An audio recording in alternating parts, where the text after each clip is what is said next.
All right. We're live here for the stream. I'm going to be adjusting some stuff because we get these irregular scoreboards during the preseason. But we're here. What's up, everybody? Browns offense out on the field first. Starting offense out there. Obviously, we don't know who the starting quarterback's going to be.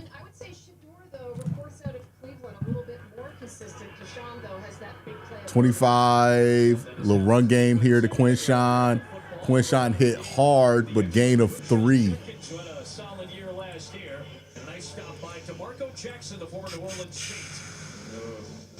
Has some ties to this group with Dennis Allen. He makes the stop. There it is. Very capable. Led the team in tackles. A couple games of really a fire plug around the football. Flying to the football, and we'll see an interesting quarterback situation that Stacy dialed in there with the Browns. They've drafted 3 guys the past 2 years.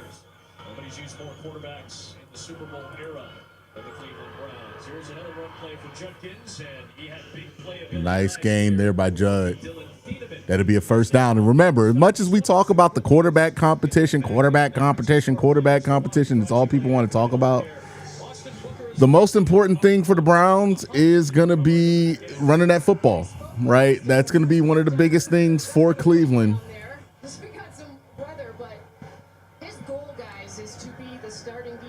This is the Chicago broadcast we're watching on the NFL Network.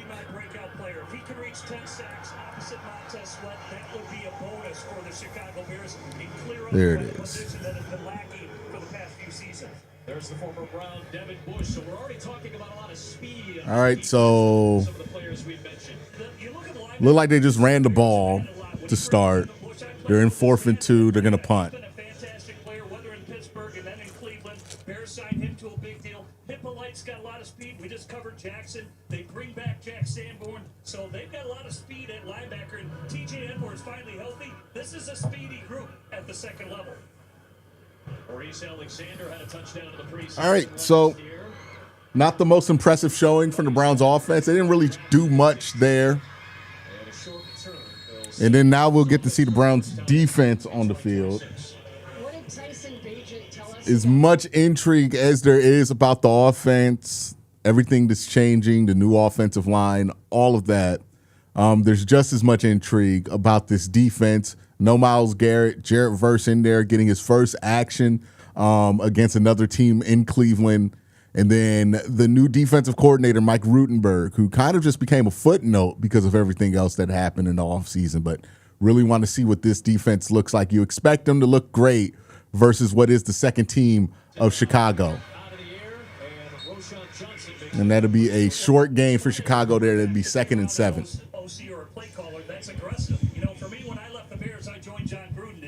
Remember, these guys are going to play most of the first half. So we got more than one drive to look forward to.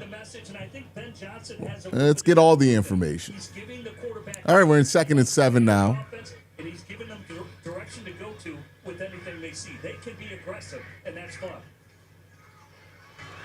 Handoff for Johnson. Run up the middle here. They're going to be in 3rd and medium. It'll set up 3rd down and medium.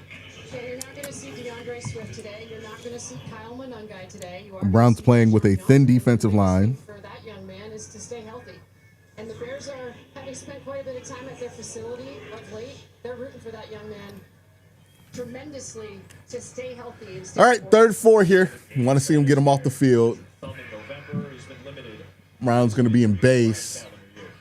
2 linebackers. Not a ton of pressure, but nothing over the middle. Good coverage by what looks like to be Miles Harden and Grant Delpit. So 3 and out, what you want to see from the defense. Obviously, you're going against Tyler Bagent in the second team unit from Chicago, right? This isn't Caleb Williams and them, so you expect dominance here. Honestly, if you let Chicago like throw all over you, then that's going to be an issue, quite frankly. We'll see where that running back battle goes.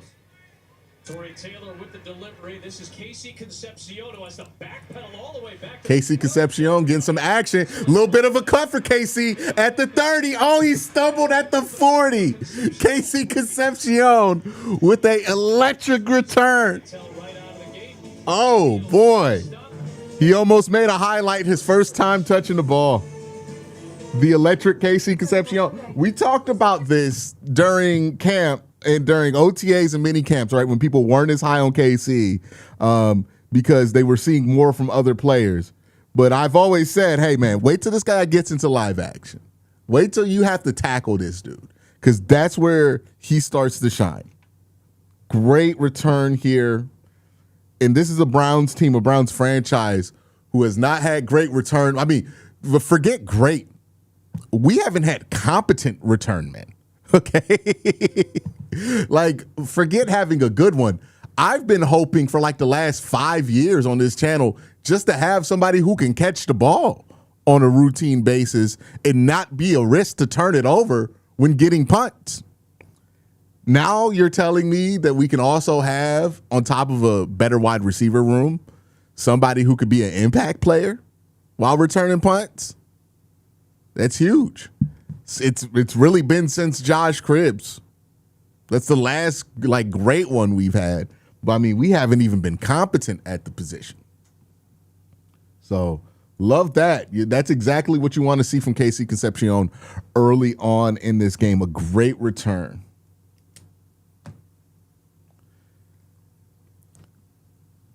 Defense looked good. Defense looked good when they were out there. Obviously, second team from Chicago, so you're not expecting it to be a great challenge, but they looked like they were doing what they needed to do. They got a 3 and out. I see people complaining about the defense. I'm like, well, what are you complaining about? And then, we'll see what the offense looks like. Like, here's the thing. I'm not going to freak out if the offense starts a little slow today or just doesn't play well today, because we know that this offense is going to be a work in progress the entire preseason and probably the first month of the regular season. So given that we understand that, we should have low expectations for today on the offensive side of the ball, given we know where the Browns are as a program. You know what I mean? Like, there's no reason to freak out about what you see on offense today. Like, that's like, I see people already freaking out about the offense. Guys, we knew it was going to be rough at the beginning. You know what I mean? All right, Deshaun back out there. There's going to be a hold here. He runs, he scrambles for about 5 yards, but it looks like a flag in the area of holding. So not great. They get behind the sticks, so now they're going to have to work through it. 60-yard punt by Taylor before the break. Tripping. Offense number 71. Tripping. Titus Howard, the right tackle. Trade from Houston. Spent 7 years with the Texans. Signed Yeah, yeah. Oh, yeah. Tripped up That's a trip. Dio coming back from injury. What you want to see from Deshaun Watson today is a confident pull of the trigger. That's not a good start for him. He was a little hesitant there, but it's his first game back in like 2 years. So there's going to be some, I hate to say the word in relation to Deshaun Watson, rust that you're going to have to factor in. Probably going to be a screen here on 1st and 25. No, they're going to. Yeah, still a little hesitant there on that second drop back here, right? It looked like you wanted to go pull the trigger, something downfield, and then came back to something middle to check it down to Whitehurst. He plays with that violent style. He's got that Wisconsin. You just want to see if Deshaun's playing with that confidence. Obviously, are they getting to the line of scrimmage with a good amount of time on that play clock? The operational stuff matters too here. All right, 2nd and 19. We got Harold Fannin in motion. Looks like a blitz from the Bears. Nice throw standing in the middle of that blitz, and that's going to make it a 3rd and short. So good recovery here from Watson on the drive where he has to throw. Let's see if he can finish it and convert the 3rd down. Nice job there. A little bit of pressure. Brown's pocket holds up pretty well. Gets a nice on-time ball to Jerry Jeudy over the middle of the field. So good job there. Concepcion, you saw the speed before our last break. All right, we got a 3rd and He 6. was undrafted, but certainly could have been drafted outside. They got Casey Concepcion in motion. It looks like man coverage. 24 followed him the whole way around on the motion. It's going to be a drop, little pressure outside to Denzel Boston. That's going to be a first down and more. Nice recovery. Nice recovery by Watson. He had to throw himself out of that hole. Threw himself out of a 25-yard hole.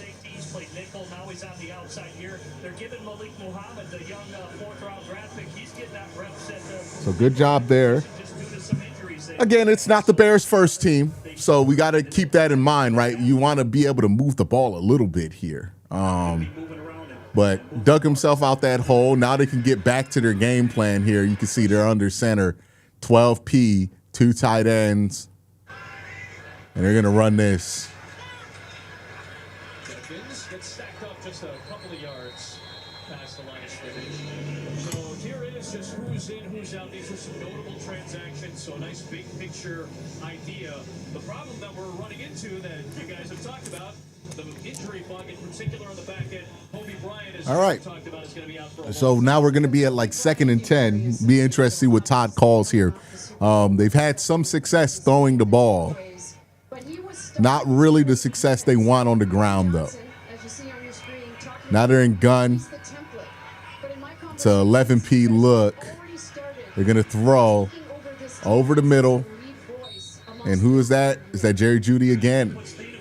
All right, they're going to be in 3rd and short. You're playing with the safety opposite Thieneman, who's a rookie, and he's figured it out for himself.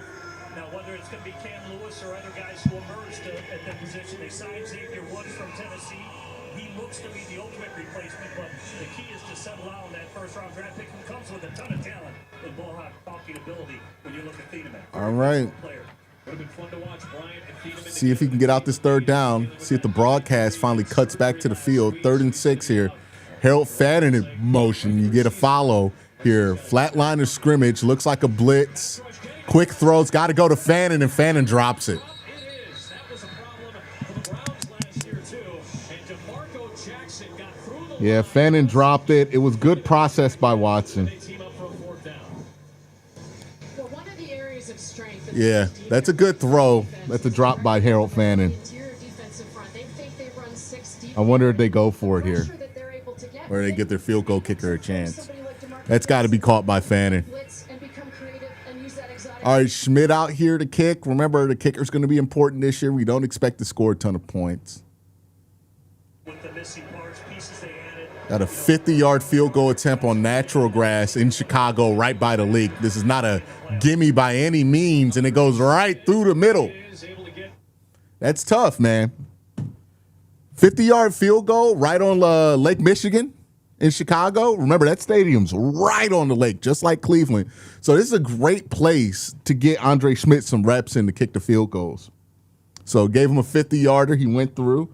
Andre Schmidt, nice job there. I would say that was a positive. I would give that a good grade for Watson. Threw himself out of a 1st and 25 hole. The second set of downs, they had some positives, throwing the ball. First down should have been converted, but Harold Fannin dropped it. It was good process. Saw the blitz. It was a pretty basic blitz. Had Harold Fannin over the ball, went right to him. Harold Fannin's got to catch that though. So, and then Andre Schmidt with a nice kick. And remember, if there's one place that can simulate or is worse for kickers than Cleveland, it's definitely Chicago. So, nice.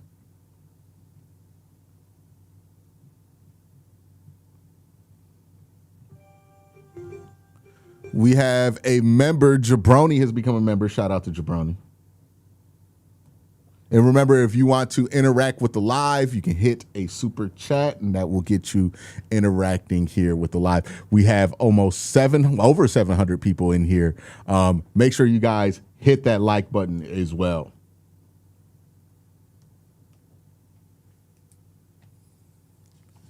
Yeah, Deshaun looked a little rusty there, especially his first couple of times dropping back, throwing the ball. I think though he made some good decisions, made some fine throws. I thought he was fine on that second possession. It's a wet field too, yeah. That's for the kick. But yeah, all in all, I mean, again, it's Chicago's second team. So you expect to be able to move the ball, right? Like the expectation here is that you should look good when you're going up against its first team versus second team, all right? It's not like, oh my God, they look good, let's go to the Super Bowl type thing, right? It's you expect to look good, you expect to have some success. So we shouldn't be too surprised by any success on either side of the ball, quite frankly, or domination on the defensive side of the ball. But you also want to see the progress there, right? And you want to be able to break down what's going on. So there it is.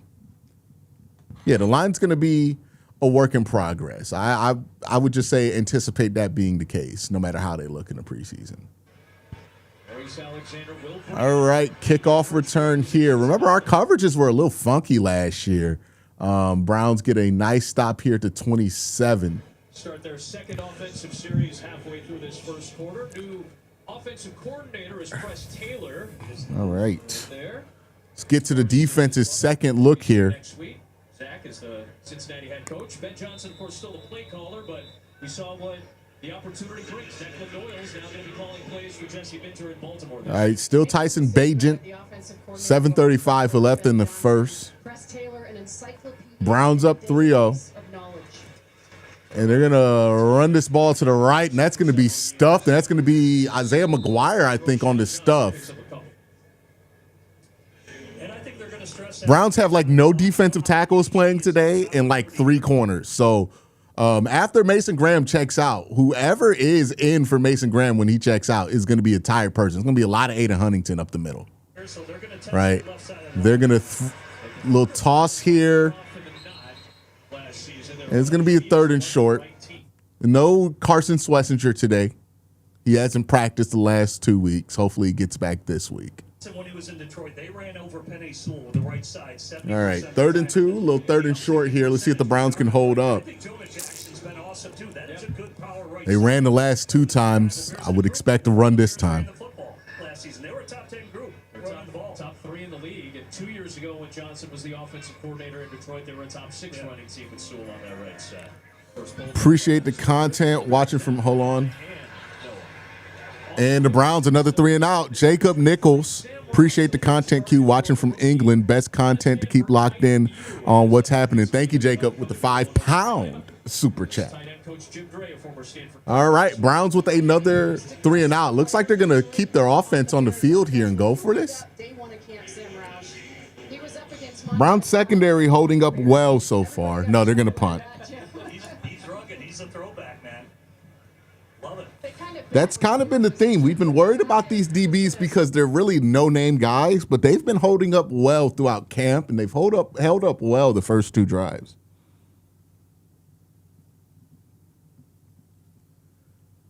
All right, Gage Larvin in here to return, and not as spectacular as what KC did, but he didn't get the same opportunity.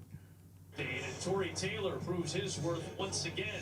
The Aussie now in his 3rd year with the Bears as the punter flips the field. All right, we're going to get to see the Browns offense again. There is so much NFL on ESPN right now. So, I mean, let's be honest here. Shout out Stavros. But let's be honest here. This is kind of the format that the Browns are shooting for during the regular season, right? 3 and outs on defense, field goals on offense, right? This is kind of the rhythm that the Browns want to be in. Obviously, it's the second team in Chicago, right? But what they're trying to demonstrate here is their philosophy to try to win games this year, right? And that's going to be what they're going to have the opportunity to do here, right? They're up 3-0. They got 2 3 and outs to start the game, right? Let's see what they come out here with. Maybe they're a bit more aggressive, try to go downfield here. They've been pretty conservative to start the game. Now that Watson feels a little warmed up. By the way, Sly with 10 gifted. Appreciate you, Sly. So that's going to be a big thing to watch going forward, because this is kind of how the Browns are planning to play during the regular season. By the way, we got 800 people in here. I don't know how many likes we have on the stream. Let me check on my phone how many likes we have on the stream. Do we have enough likes on the stream? Enough likes on the stream. I am seeing 147 likes with 800 people in here. We can get that number way up. Let's try to get that over 500. If you haven't hit the like button and you're chilling in stream, in chat, make sure you help me out. Hit that like button. Even throw a comment or a chat in there to tell me that you're here. Appreciate you. But so far, defense, what we've seen so far is good. Not as much pressure as I would like to see. I don't think we saw Jared Verse on that second drive. I think he was only in on the first drive. So that's the big engine for the pressure. But I think it's imperative that we want to see more from, Alex Wright, see more from Isaiah McGuire, because the Browns have been looking at so many different edge options. It screams that they don't really have much confidence in them. So that's a bit concerning, right? Given how much production they're going to have to replace this year. So yeah, now the offense is back on the field here. 6:18 left. They throw a slip screen to Dylan Sampson and it gets knocked behind the line of scrimmage. They sniffed that one out. Jay Balls says, who's your favorite rookie this year? Denzel Boston has to be everybody's favorite rookie. He already made a play early on for the first down. I like Emmanuel McNeil Warren. That was my favorite guy pre-draft of all the guys the Browns drafted. All right, Browns back behind the sticks, 2nd and 12. Let's see how they try to dig out, and they're going to get a procedural penalty here and get jumped back even further.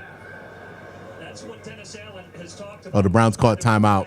Your nickel player has to be physical for two-way goes on the inside, and he has shown that. He's getting an opportunity as a rookie right here, and we'll see what he does with it. Baptism by fire. You got to see what a guy can do. 12 by the 3 and the 4 by the work at with the knapsack. And he is cherishing every first team ref he gets. He said yeah, I know all about that loaded 4-4 in it. All right. Chicago called the timeout? I thought the Browns did. No, the Browns called the timeout.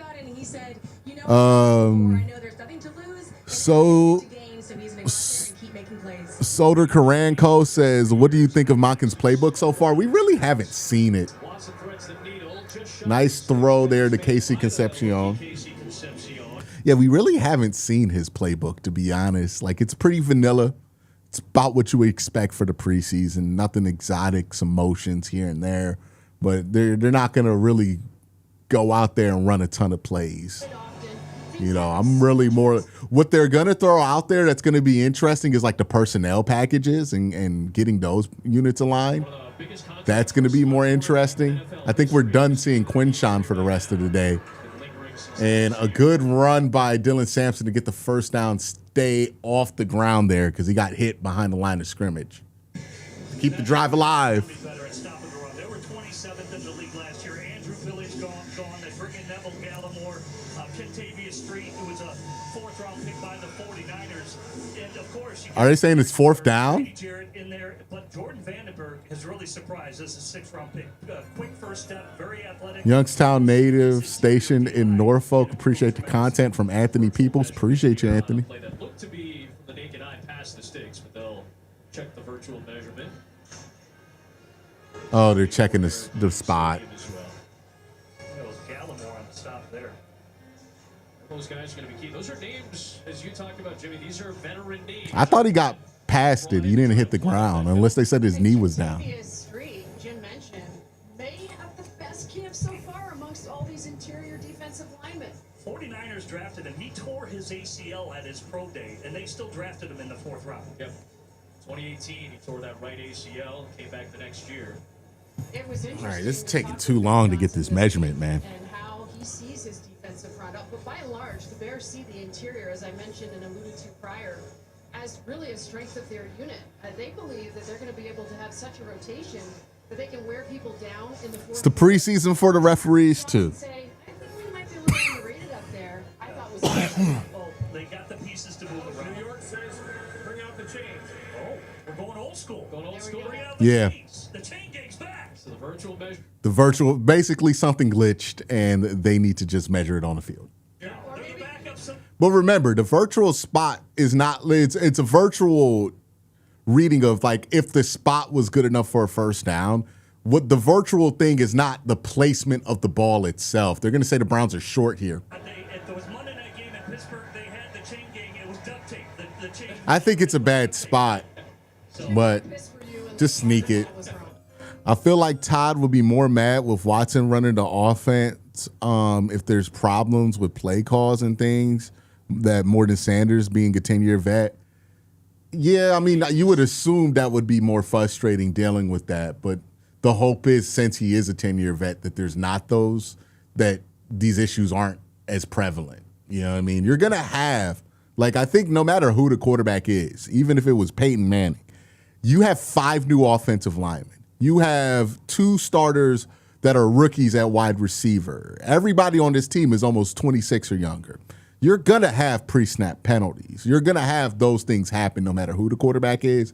You're hoping that Watson is the guy, or, you know, who, if Watson, because he's a vet, if you're Todd Monken, you're hoping he can have the least amount of those problems possible, because you're going to have them. All right, Browns with the first down. Drive extended after a quarterback sneak. He's got to get this ball off here. He's trying to make a check here with 1 second. They're going to take a delay of game here. Who are trying to gel together in a delay of game. 3:46, delay of game after Cleveland still doesn't know who the quarterback's going to be. This is going to be a delay. competition. Sanders is going to start their game next week. That's interesting. Start the second half today, and thankfully for Todd Monken, he has a new offensive line with which to work. Yeah, and their bugaboos are going to be that communication and developing. Spencer Fonnell's going to highlight it there. You see big 55 on the left side out of Utah. He's their first rounder. All right, the Browns will start like all 3 of these possessions out behind the sticks. Looks like Dylan Sampson again. Nothing up the middle. And I think that's the second team offensive line in there. I think I see there's Spencer Fano out there. But a lot of unfamiliar numbers. Yeah, Barber, Conley. So second team line in.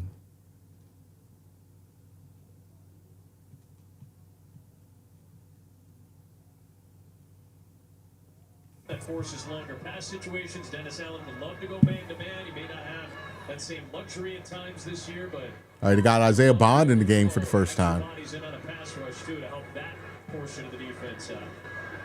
Second and long for Watson. Little screen here to Sampson. Sampson exploded up the middle. He's at the 50, 40, 35. Good run by Sampson.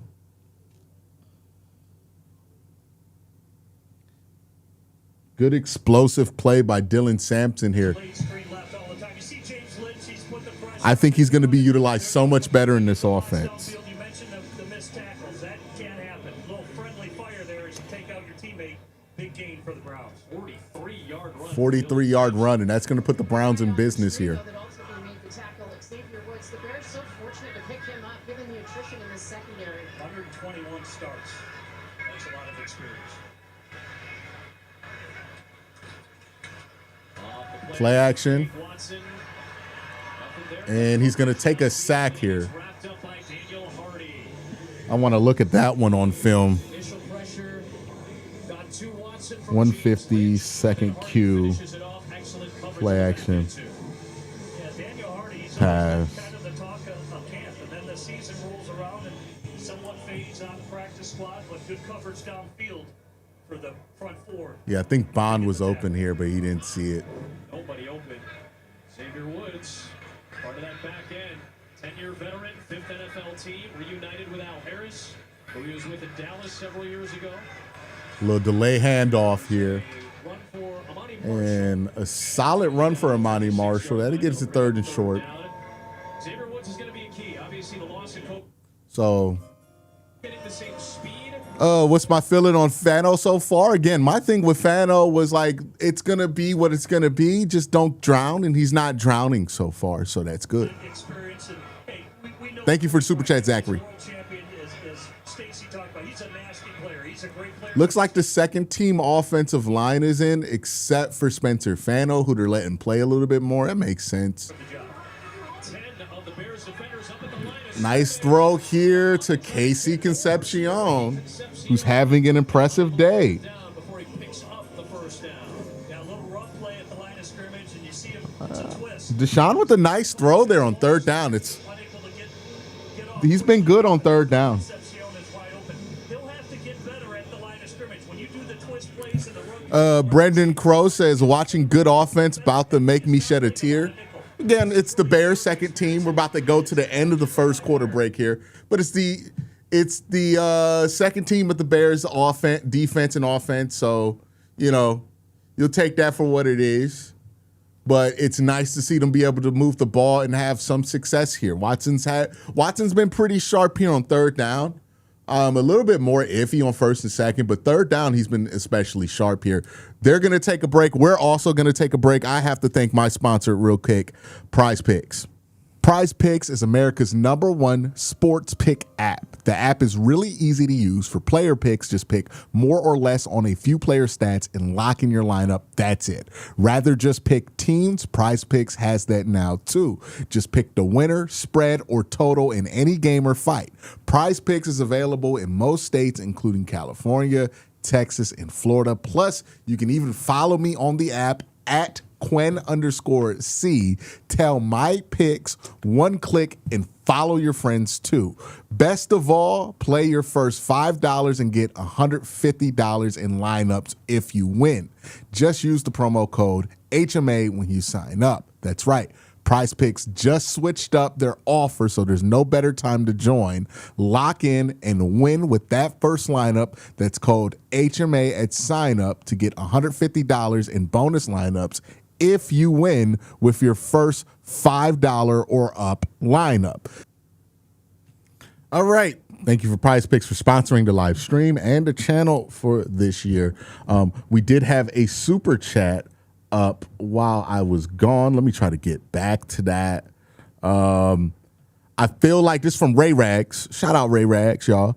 I feel like using 12 personnel while having 2 more quality wide receiver would make 12 more productive than it was last few years. Yeah, I mean, like you're seeing the difference in the passing game right now, right? Because right now the Browns aren't really having success running the ball on the ground. But what has had success is the explosive through the air, right? It's been Casey Concepcion. It's been Denzel Boston. You had the nice explosive from Dylan Sampson. So really nice to see that because that's where all the production for the offense has been, right? It hasn't been the run game so far. Tracy has said with the $5 super chat, Casey and Denzel are a breath of fresh air. Excited for them. Yeah, I mean, like they look like so far, right? Again, we don't know. We're taking it one step at a time. We're not going to rush into things, but they do look like the real deal, from what we've seen. Chris Gustafaro says, hey, Q, happy football season. How has the team looked so far? Hasn't been able to catch the game at work. I would say, Chris, that so far so good, right? You're obviously taking into account that you're going up against a second team unit. Right now, it's like the Browns first thing. Oh, Casey Concepcion, did you just score a touchdown? NFL Network got back to it late, but it looks like Casey Concepcion with the touchdown. And I don't think we got to see any more for Casey Concepcion today. Casey Concepcion has had an exceptional day so far, and he ends it with a touchdown here. Awesome. Any change in cadence? Todd is emphasizing it. I haven't heard of change in cadence, but I'll check that out.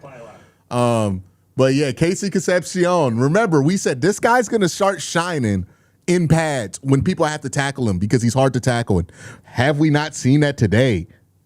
Casey Concepcion, winner. Great day from him so far. He can sit down for the rest of the day. Are they going to review this? We're going to double check. Lonzo with the $10 super chat. Appreciate you, Lonzo. Pylon get knocked down if contact was made with the ball on the pylon before Concepcion was ruled out of bounds or down, then it's a touchdown. Yeah, I think Hippolyte was there. I think it was Hippolyte, the linebacker, that ultimately knocked him out. Looking for a knee or Nah, he scored. out of bounds. If he banged that pylon first. That'll be confirmed. It looks like that. Yeah, they're going to confirm that. That's a touchdown.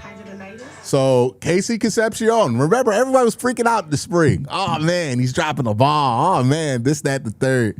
But that's not his game. He's not a spring football player, right? He's a fall football player. He's a guy who's hard to tackle. He's a guy who runs great routes, right, with physicality, and we're seeing that right there. So it's been Denzel's Boston's time in training camp, the preseason. We saw Denzel with a nice reception there on first down, but now we shift to what the plan's going to be during the regular season, and we're seeing just how important Casey Concepcion is going to be to the Browns' plan this year. And look, Deshaun Watson's led 2 good drives, 2 scoring drives so far. There was a lot of concern coming in on what he was going to look like, especially for me. I think he's exceeded my expectations so far. He's had a pretty good day.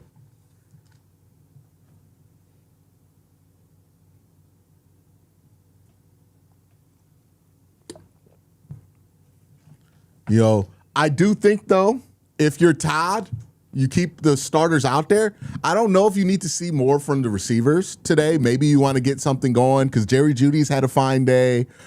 Casey Concepcion has been great. And then Denzel Boston has been good too.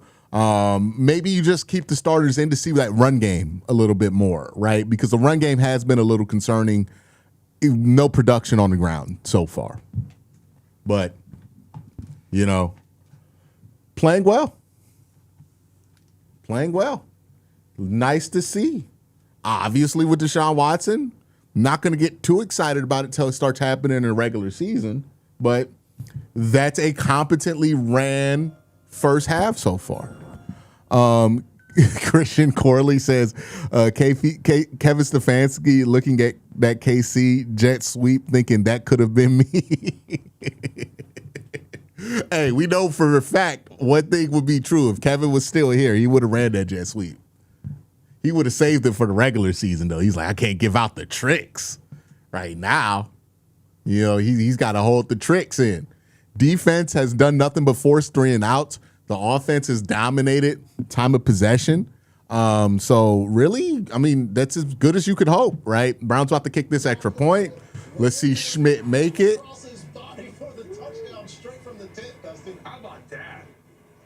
Nice. Good. Let your target go get it. Nice play. Back to Chicago we go. 10-0 Browns. As Stacey talked about, we're not going to see Caleb Williams today. We may not see him in the preseason. Ben Johnson feels pretty good about the reps that he's going to get, not only in camp, but in the joint practices. But you can understand why there's a lot of anticipation to see this guy back at a football. Got a super chat here from Zane Train. What did I tell you about Casey Concepcion? Yeah, he's been playing well. What was a historically strong season for a Bears quarterback. Yeah, there's just so much excitement around Caleb Williams. You talk to anybody in the building, and Ben Johnson told us this week, his ability to rattle off plays is at another level right now. It has been night and day. We heard Jasmine's opening report, and she was right on track with it. And I think the most unique conversation that I've had, fellas, is the joy is back for Caleb Williams. He had white knuckles on the steering wheel. And this thing was truly drinking water from a fire. All right, so we're hearing the starters are out. I'm taking the starters out. We're going to see Shador after this. He knows what he's doing now. That's why he's able. Yeah, if that's it for the starters, it's a good day. It's a good day for him. Obviously, all the caveats in the world, you know what I mean? But good day for the starters. Not have to learn a new offensive language. Just give me a sense of the ease now. Yeah, it's smoother. It's just everything's smoother. Like last year, he even mentioned, we fight to get through a 15-play script. We'd only get through 9 of them because there's a lot of coaching going on. Now, since they're further along, they're able to get through 15 plays, and they're doing more coaching skills. He's more. Did it just freeze for me or did it freeze for everybody?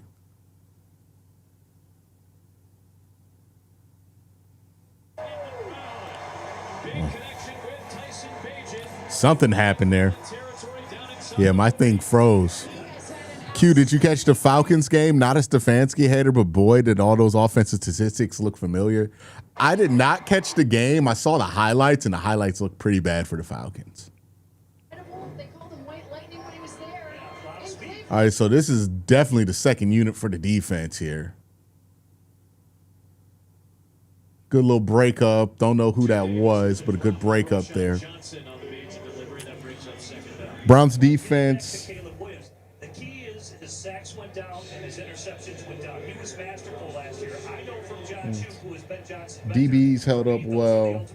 There are times where you cannot take a sack.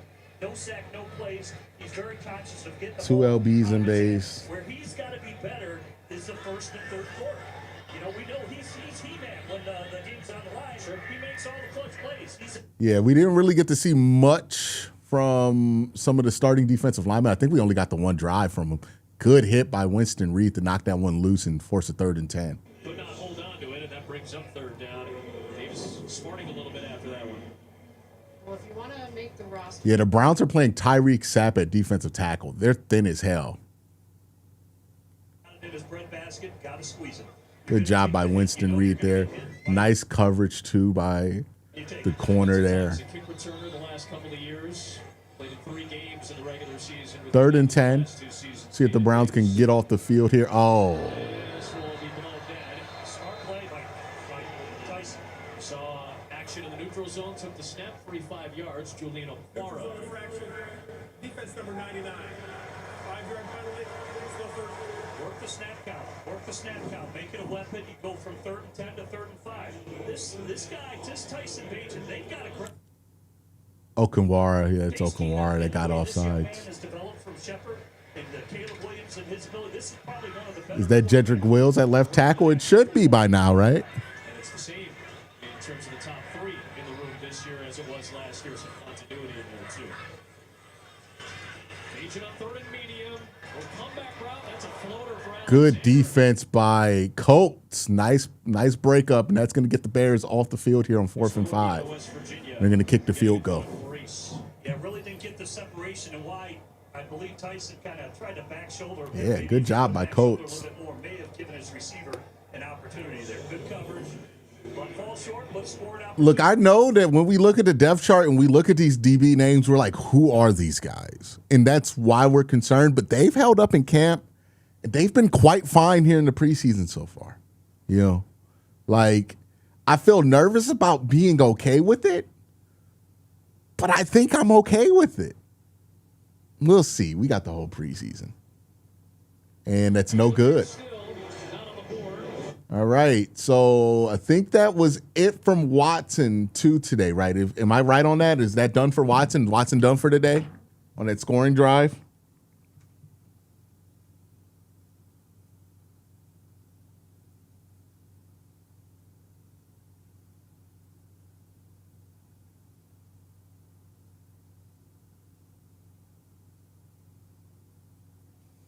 But love to see what we saw from the first team unit so far.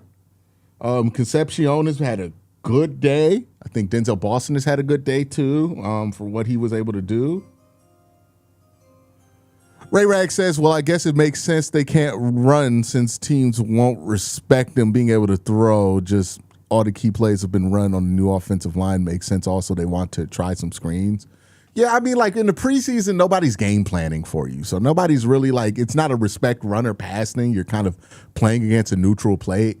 So I don't think that's really an excuse for the run game. I think the run game, I think it's taking some time because these guys are new. I think that's more or less the reason. Not necessarily like, oh, they don't respect the pass yet. Because in the preseason, they're not even thinking about any of that, right? The Bears are working on what they want to work on, not really like just game planning just to beat the Browns. That's the big difference between the preseason and the regular season, right?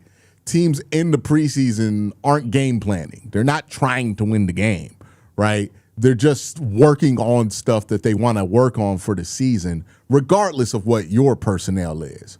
So, you know, like when Dylan Gabriel, if he gets out here, right? They're going to not play Dylan like they would play him in the regular season because they're trying to work on stuff. You know what I mean? They're not just trying to win or make a good play here or there.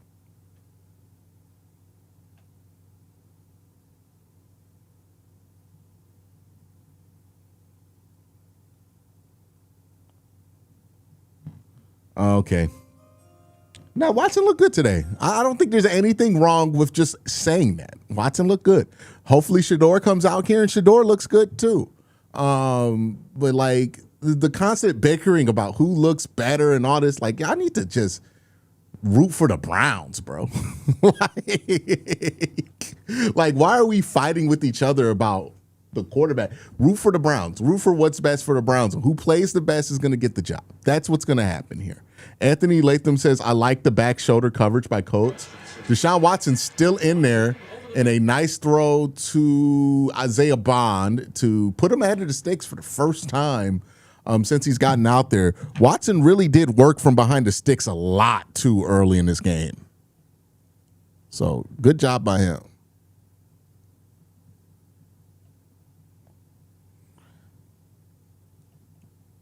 All right, there we go.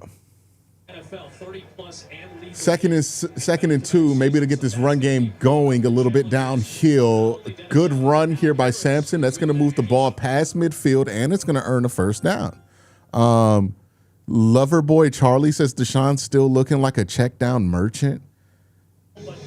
Hey, man, whoever plays quarterback for the Cleveland Browns is going to be a check down merchant. The goal is like get the ball to the people who are actually good. And we know the quarterbacks aren't that good, no matter who you want to be the quarterback. So, yeah, they're both going to be check down merchants. That's the fucking job, okay? Like, what are we talking about?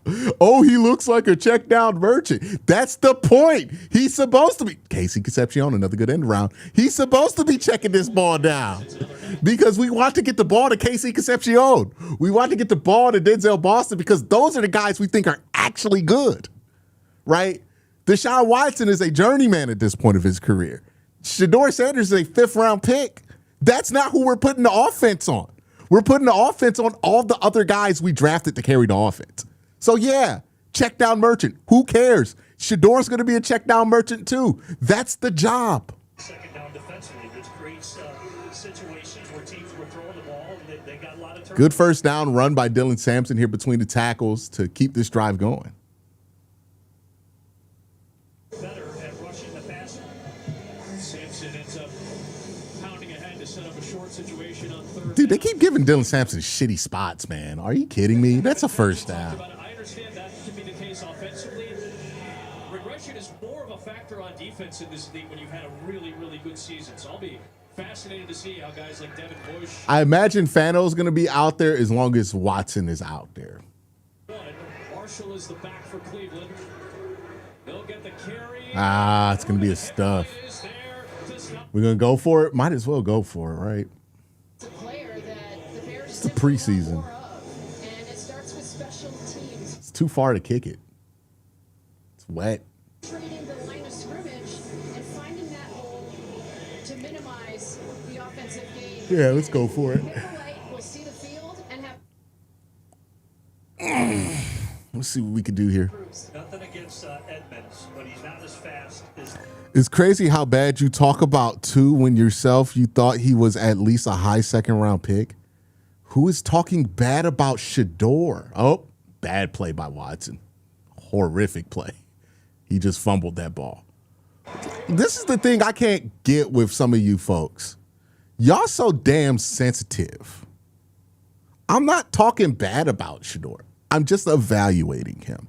If that hurts your feelings, then you need to go to a safe space, right? Like legitimately. Like if you cannot handle when Deshaun plays bad, I talk about him. When Shador plays bad, I'm going to talk about it. I'm going to break it down.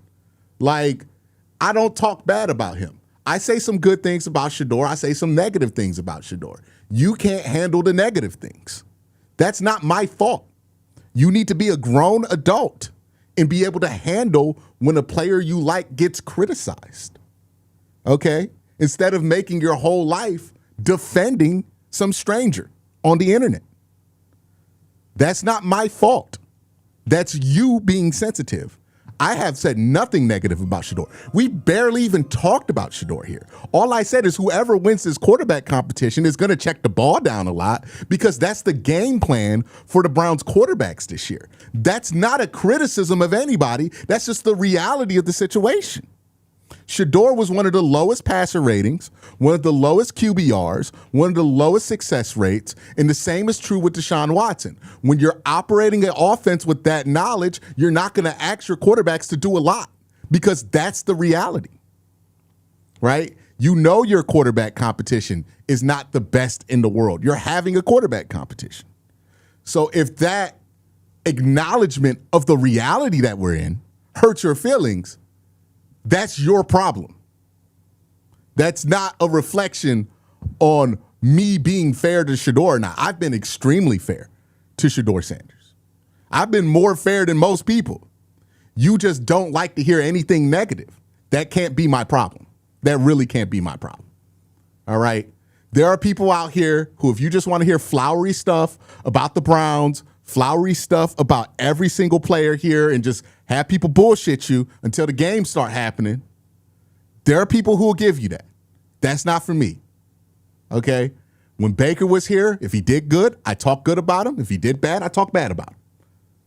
When Watson was the quarterback, same deal. It's not going to change just because it's Shador. My process is my process, and when it was other quarterbacks, a lot of y'all thought it was fair. But now it's one you like, so now you're upset. That's not me switching up. That's you deciding to defend him. That's it.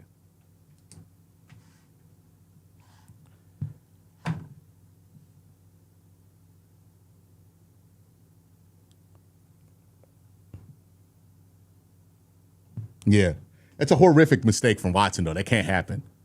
Fumble on the top of the drop there. Loose with the ball. I mean, I guess you could say it's rust, but it's unfortunate that happened because he had such a good day so far.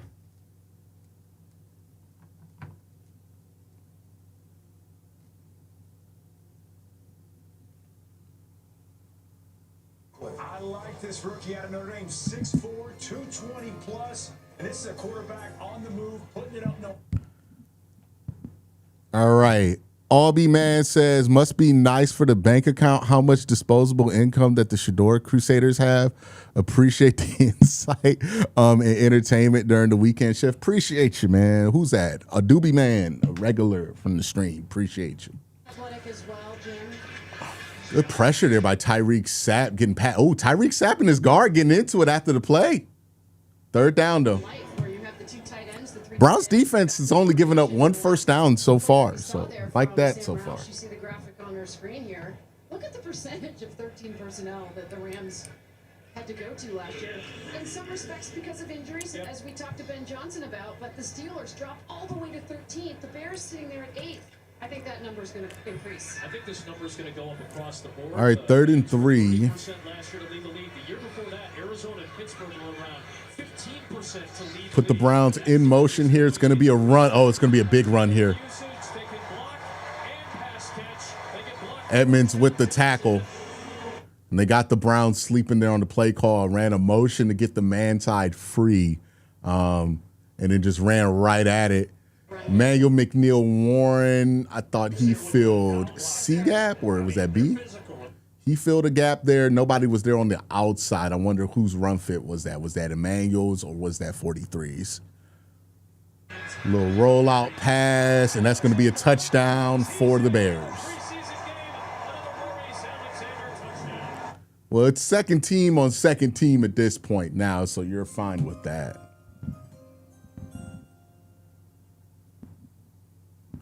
Oh, Watson fumbled. He fumbled on the 4th and 2 trying to throw the ball. The defensive end knocked it out the back of his hand while he was trying to throw.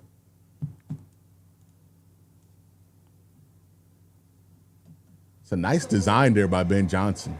And what's really cool, They're just throwing that shit away in the preseason. That's crazy. to have Bears fans incredibly excited and optimistic. 3 years in Detroit with Ben Johnson. Almost a field goal block there. Are we seeing the Browns offense still? Is it still Watson? Are we getting the whole half? The Bears are in the end zone for the first time. Second season with the Bears for the undrafted free agent. Tyson Bagent delivers to Alexander for the score. War-torn Forster says this. People's feelings are wilding out today, but I appreciate you keeping it a buck. You don't deny the potential for things to be great and to go bad. Good job. Appreciate you, man. I try to just be as level-headed as possible about the team. You know, I'm hoping for by the end of the year we can be excited about next year, you know. And I try not to, even when I don't think things are going to be great for the team, I try not to look at it as like an old drab woe is me kind of thing, you know. Zachary says, just finished dropping off a patient at the ER. Catch me up on why we're yelling at Shador fans. Are you out here working a shift as a paramedic and listening to the stream? Nah. You know, it's just the standard. It's the beginning of the season, and every season I have to yell at quarterback fans to root for the freaking team, right? That's basically what it was. You know, my standard disclaimer that I'm not riding for one quarterback. I'm riding for the Browns. You know what I mean? I want the Browns to be successful. So that's all it was. Ray Rag says, acting like Sanders is the second coming to Tom Brady. Also out here saying he doesn't belong in the NFL is equally unfair to him. I hate people don't see that. Yeah, there's this double-edged sword because whenever you like push back on some of the like Sanders hype, there are a lot of people who will jump on your bandwagon and be like, yeah, hey, he shouldn't be in the NFL. And that's unfair, right? Shador is done enough to be in the NFL. It's just like, I wish we could have just a truthful dialogue about where he is and where he isn't and how long it might take for him to be successful. Because I do think he can be successful eventually. I just think it's going to take more time than what people are giving him right now. We got 63 overall corners. AB needs to get laser eye. I mean, this is the third string corners, right? Because our first string didn't play and our second string played with the ones. Those guys held up pretty well, though. Monkey Hat says just graduated from U.S. Marine Corps training. I'm coming to Cleveland this week. Keep up the great work. Appreciate you, Monkey Hat. And salute to anybody in chat who's a veteran or in the service right now. All right, we're going to get another kick return. Nope, touchback. Who's coming out? Position for Cleveland, back to the score. Yeah, I do like this misdirection right here. Comes basically a boot throwback, knowing the whole time he's going to come back to Alexander on the crossing route. Gets the defense out of position. Nice throw and easy catch for Alexander. So Zachary says yes. Hey, we're not even going to use your real name. You know what I mean? My guy ZD says yes. Don't tell my captain. You better hope your captain not in here. You know what I mean? Imagine that being how you get caught. Your captain watches my shit too.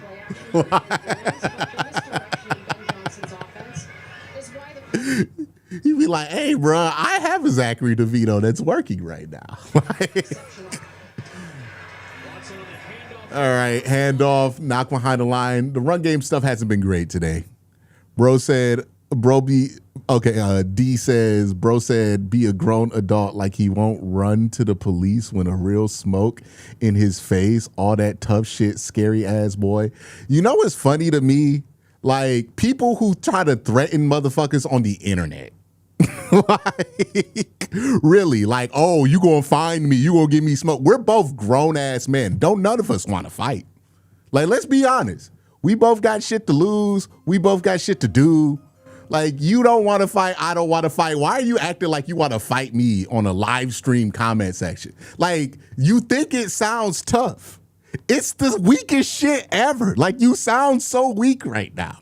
Try to, like, act like the tough guy. You're paying me $10 to threaten me. Like, who's really winning in this situation, big dog? Ooh. like, come on, dog. Like, for real? Like, we both grown men. We both not about to be out here fighting over something as stupid as like, oh, you don't like my quarterback. Like, I'm not about to go to jail for that. That's stupid. Are you serious? Get the fuck out of here. You can super chat again, though. I appreciate the money. I am asked this says, look like way more cover 1 and cover 3. It's going to be interesting how they mix up the coverages in the regular season. Preseason, you're just not going to see that much change there. Are we punting? Or we got the other kicker out? No, we're punting. Fully guaranteed. It still is. Back in 2022. It still is the outlier contract. I mean, I remember Steve Bisciotti because they were trying to sign Lamar Jackson. He was upset how it really just threw everything off with the quarterback market. And he's only had 19 starts in Cleveland. To Adam's point. See, we get a good punt here. It's not bad. Almost a good tackle. Hold on now. There, is that the long snapper? Was that the long snapper? Was that Rex? Did Rex just get a tackle? Is that that was 50, right? That's the long snapper, isn't it? Yeah, that's Rex. Good job by the long snapper. Big shout. Big shout.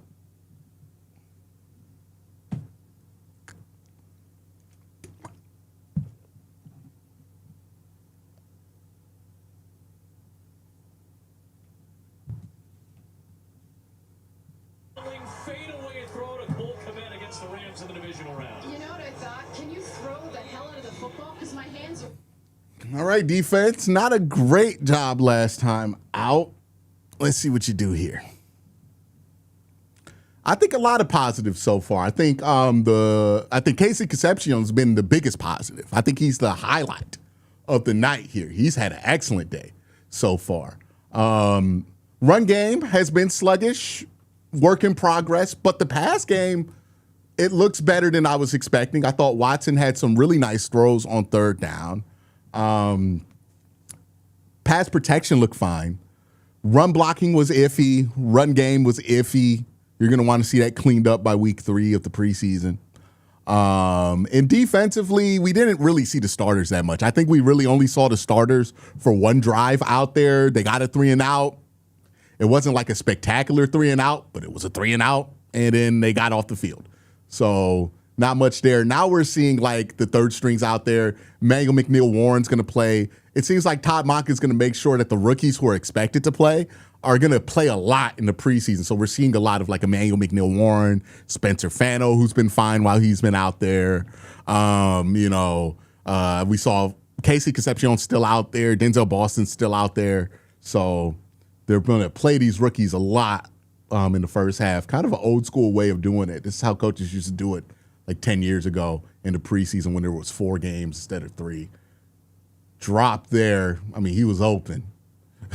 He just dropped it. Well, you talked to Tom Brady when they had injuries at the wide receiver position. Scotty Miller was his guy. I think a couple in the breadbasket, you got to make that play. Hit you in the hands.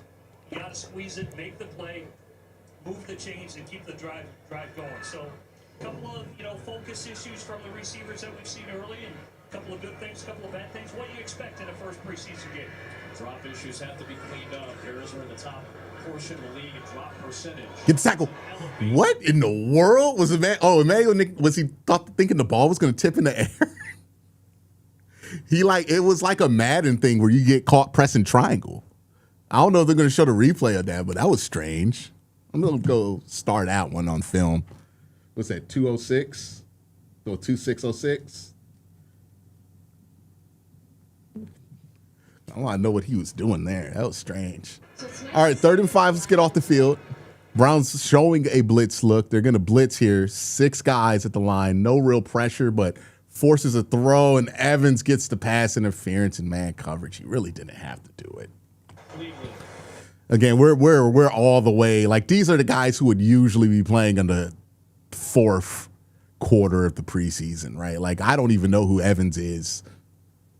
Yeah, it's a hook, man. That's going to get it every time. Going one-on-one out there on an island, he's going to decide what really. It's not catchable, but it's at least a defensive hold, right? Like, that's going to be free first down every time. And you can make the argument if the hook didn't happen, it would have been catchable, so it's going to be pass interference. That's the ball at the 45-yard line.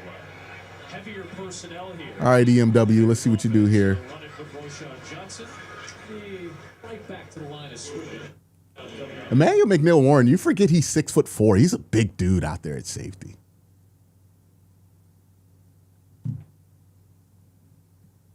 Yeah, Jet Wills is out there for the Chicago Bears. Probably will be out there until the end of the third quarter. Caden Davis sure is getting a lot of action today. Must be a feel-good moment for him coming out of the UFL. Houston Gamblers. Winding road for a guy like Caden Davis. There is Roshan Johnson. Nice play there by Eason. Was that Mascaris Arno? He's had a couple of nice plays here. Linebacker and DB in high school in Kansas. He caught 15 touchdowns as a senior. Someone said, why do our backup DBs always suck and have no swag? Because they're backup DBs. If they were good and had good swag, they would be starters, right? Like somebody got to be the backups. Practice squads, finally makes it to Cleveland, gets to the NFL, and now playing with the Bears this year, and is out there for 3rd down and 8. It's gonna be a first down. He picks up the first down of the 4th. Honestly, I'm kind of okay with the Bears running this one out because I know Todd's gonna run like the rookies out there again. And I think we've seen enough from the rookies. I don't think they need to play more, so I think we're just risking stuff at this point. Yeah, let's get to the end of this half and let's put your door out there. Now they'll switch. Hey, Stomping Peak, I saw that shit. You just wanted to tell people you're 6'4". That's the only. There's no way you don't think 6'4" is big, dog. You just wanted to tell people that you're 6'4". I hate when tall people do that shit. By the way, I hate when y'all do that. Tall people always be like, "Oh, you think 6'8" is tall?" Like, yeah, you know that's tall. You know if somebody's 6'2", they tall. You out here 6'4". Is that tall for real? Josh Gordon was 6'3". Like, what are we doing, dog? He just wanted to tell us he tall. Everybody, shout out to Stomping Peak. Oh, Stomping Peak is 6'4", everybody. Let's go. Let's go. Let's go. 6'4", baby. Yeah. He's a tall man. Acting like you don't know 6'4" tall. You could be in the NBA and be 6'4". You know that's tall. What you mean? Combo. Josh Allen is 6'5". You 1 inch shorter than Josh Allen. Like, is that tall? Is that tall? Are you wild, man? You got to scrouch down to you've been on an airplane before, I know it. You know you tall. Because if you 6'4" in an airplane, that's hell. Okay? Like, you are reminded. Okay, sacked by a Aquar. Nice job. That'll take us to the 2. Reached out and grabbed it. It looked more violent with the helmet than it was, but you can tell Bajan was frustrated that he got caught up by Okwara as he beats up Ageji. That is close. It's close, but No, see, here's what everybody forgets. You can go inside the collar for a tackle in the pocket. Everybody forgets that rule. I remember when Miles got a sack on Deshaun Watson like that. And like Deshaun was upset he didn't get the call. If you're in the pocket, the quarterback can be brought down by the back of the neck. 2023. By the way, Jet Wills, shout out to you.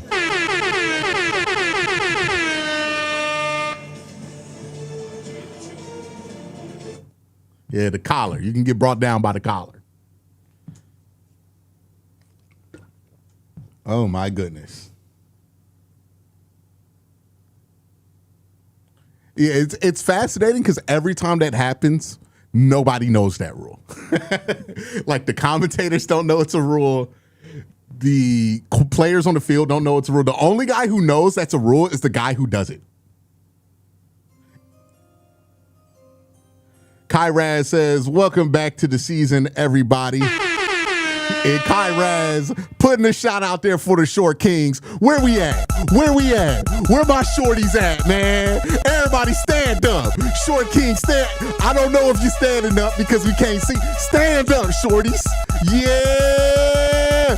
Put on for the little man. Yeah. Man, shout out Rail, dog. Yeah, big shout to the Short Kings out here. Look, Short Kings do big things. Yes, indeed. Okay. You know how many great people invented stuff that were short. Messi is short king. If Messi can be a short king, you can achieve anything. Ray Rag says, I need us to Miles on field, Justin Fields, Jed Wills this game, please. Let's get 5 sacks on him specifically while he's on the. Damn, man. You don't want Jed Wills to have a job? What Jed Wills? Well, I know what Jed Wills did to you. But damn, Jed Wills can't have a job?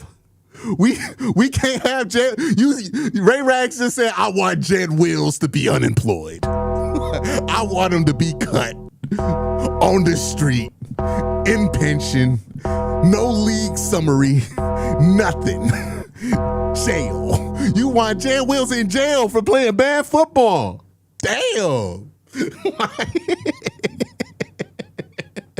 You like put Dylan Gabriel in, let him get a sack on Jed.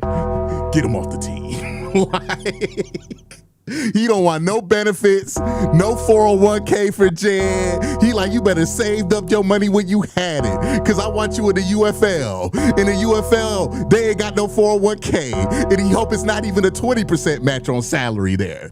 Damn. Like,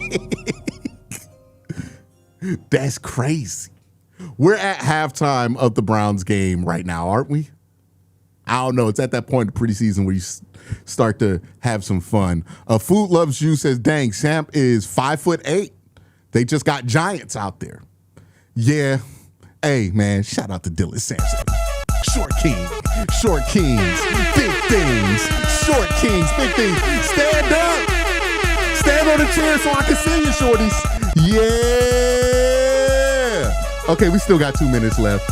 We still got 2 minutes left. We got to focus in. Richard Baker says, I'm just here for the soundboard. All right. 2nd and 19 is picked off.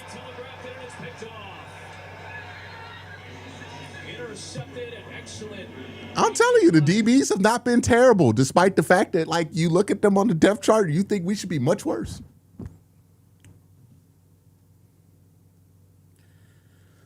So, good job. Good throw. Well, not good throw. Good interception.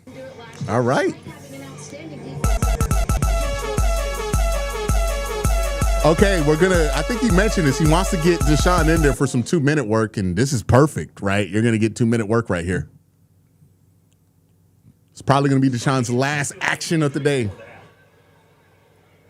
Stephen Carlson, the intended target.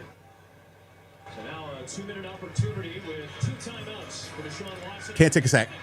Penalty flag is thrown for the defensive backfield. Okay, we're going to get bailed out. He can have a job, but not when he's playing the Browns. I need him trying to be folded in the NFL Europe today, playing the NFL Flag Football League. Somebody's hurt. It looks like Barber's down. Is that Barber? Holding penalties to negate the sack, and now a concern for. Yeah, it's Barber. Holding his ankle. You're inside of 2 minutes, so an injury timeout charges you with one here. Yeah, here you see Muhammad right here. Yep. Yeah, that's going to be a hold. Coates Jr., Anthony Latham with the super chat. Appreciate you, Anthony. Tackles at the side. James Lynch has been playing outside primarily today. Hopefully it's a minor injury for Barber. He's comes with a lot of experience. We talked about Gallimore. We talked about Kentavious Street. I do think they've got a lot of pieces to the puzzle that Dennis Allen can play with. And that's, to me, where he was masterful last year. Where he was moving guys all around. Up front, certainly in the secondary. He's had to do it early in camp. So they'll get the slate white clean from that sack.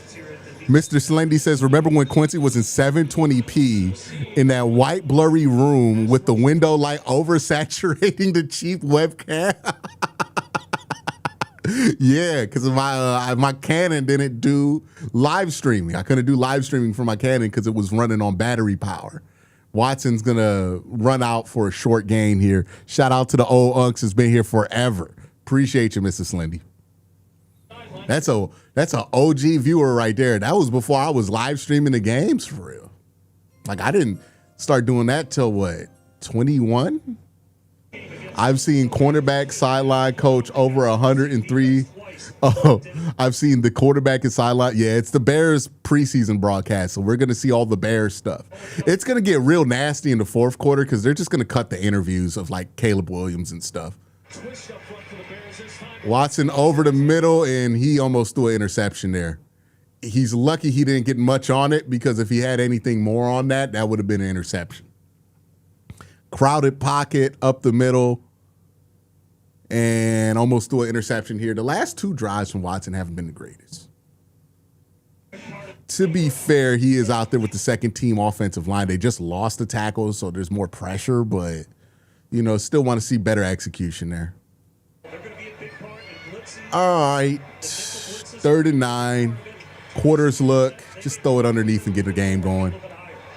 Oh, God. That's not. You can't do that, Amani. You trying to make the team, brother. Amani Marshall done dropped the ball. Now you ain't getting no 2-minute work. You got to punt the ball back.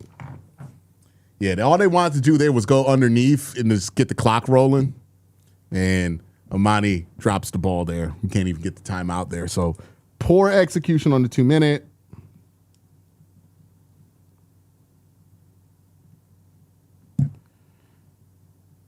And that will pretty much wrap up Watson's day. I don't imagine he gets back out there. Excuse me, they're going to tell you a story every time they break the huddle. Well, clearly the Bears are reading the story of Deshaun Watson. Alexander on a 43-yard punt is there with a fair catch. So a long field, the 3 timeouts for Tyson Bagent of the Bears offense. Jr. Overall, still think it was a solid day for Watson. Some good work on some third downs. Work behind the sticks pretty much the most of that first quarter. Dug out of it pretty effectively. Had a couple of nice drives. Fumble, stalled out. After that, wasn't great there, but I don't think they were judging the execution on the field. I think they were judging something with like pre-snap and everything else that they were looking at.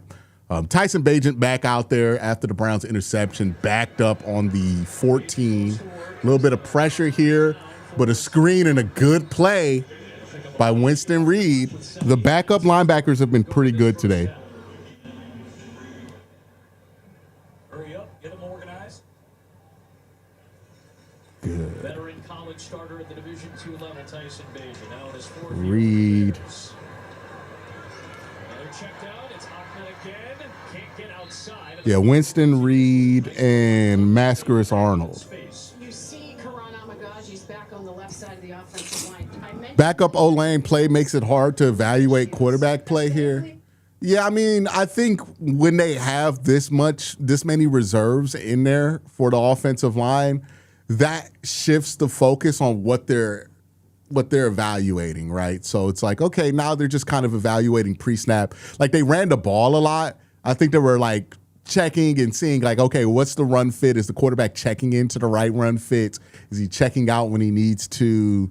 Stuff like that, right? Because keep in mind, not all the evaluation is going to be tangible stats, right? A lot of what they're evaluating is not tangible statistics. The Browns aren't going to look at the preseason and go, who had more yards and touchdowns and pick quarterback that way. They have other things on that rubric that they're judging that aren't going to reflect on drive success or statistics. So keep that in mind when we're watching these games, that there's times where they're evaluating other things. And we'll look at the tape here, too, to see if there were opportunities for success in execution for Watson there. It might be very possible that there just wasn't that much opportunity for success on that drive. Yeah, Colts has had a good game. Let me write that down.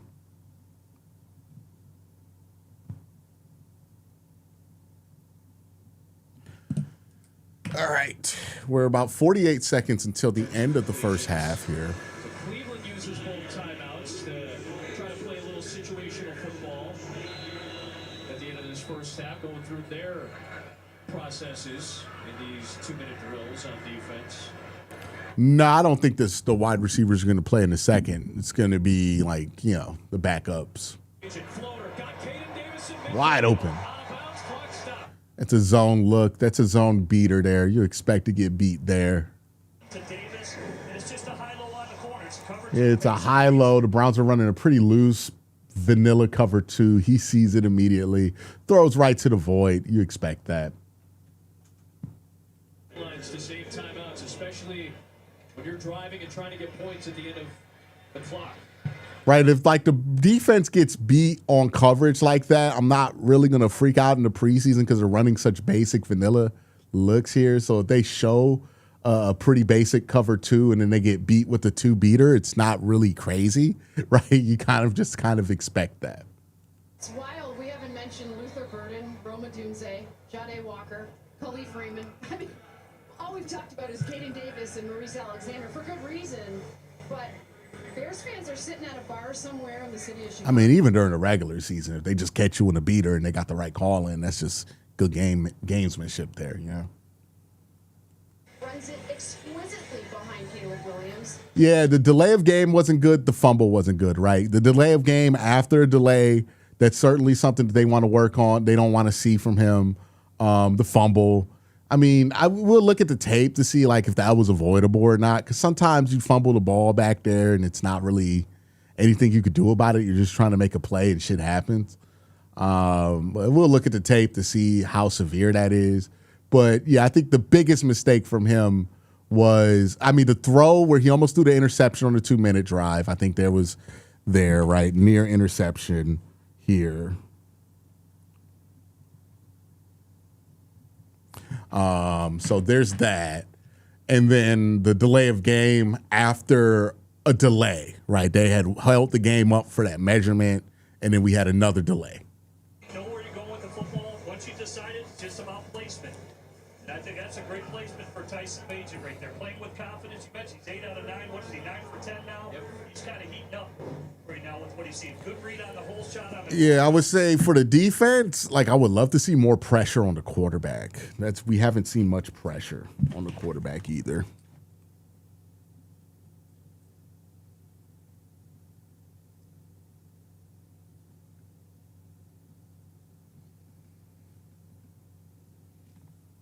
We haven't been able to heat him up. We've let him get comfortable, 10 out of 8. 28 seconds and the ball spotted at the 22. So operating here with the shot clock going right now. They got 2 sacks, which is good. It's a really good number for the first half. It's just the pressure hasn't been there consistently. You know what I mean? There just hasn't been a consistent pressure on his dropbacks.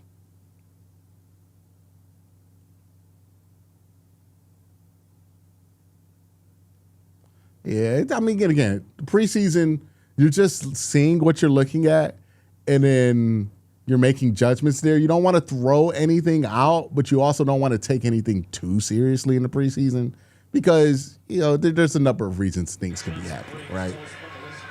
Talk offensive football.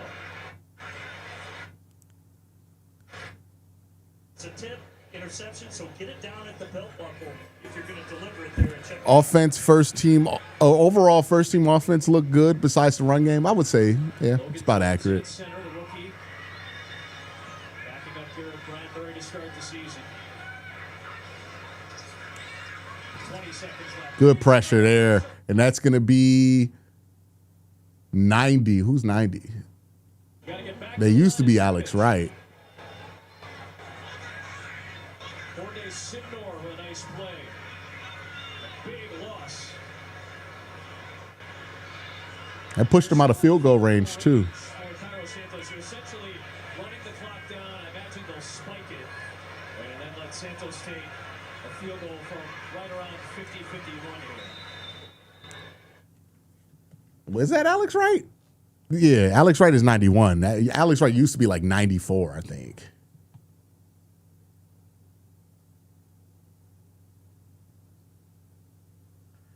But they ultimately take it, doesn't take them out of field goal range, but those are preached. You already know as a quarterback where your kicker is good from. They'll be like, hey, in this 2-minute drive, we got to get within inside the 30 or close to the 30.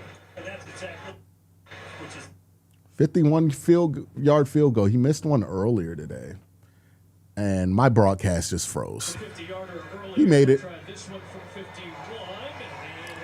All right, so a new game for the second half as we go 10-10 here to end the first half. That last few minutes took like 40 minutes in real time. That was a long end of the half there.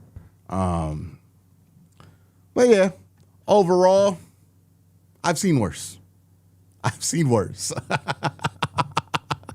But in all seriousness, there, I think, was some good marks there. I think we saw some real nice highs from KC Concepcion. Really didn't get to see Watson attack downfield too much. Everything that he attacked was, outside the numbers, short. But it was effective, and that's what you want to see, right? Had a couple of nice throws there, right? The throw to Jerry Jeudy that they're showing on the broadcast right now. I think what you saw, what you wanted to see out of Watson, and you really saw what you really wanted to see out of these wide receivers, right? KC Concepcion especially had a really strong first half. Showed why he's the first round pick for them, right? The electric return, really good as a wide receiver, took an end around. We saw Dylan Sampson show some explosiveness. So, the Browns' plan is going to be get the ball to the playmakers, right?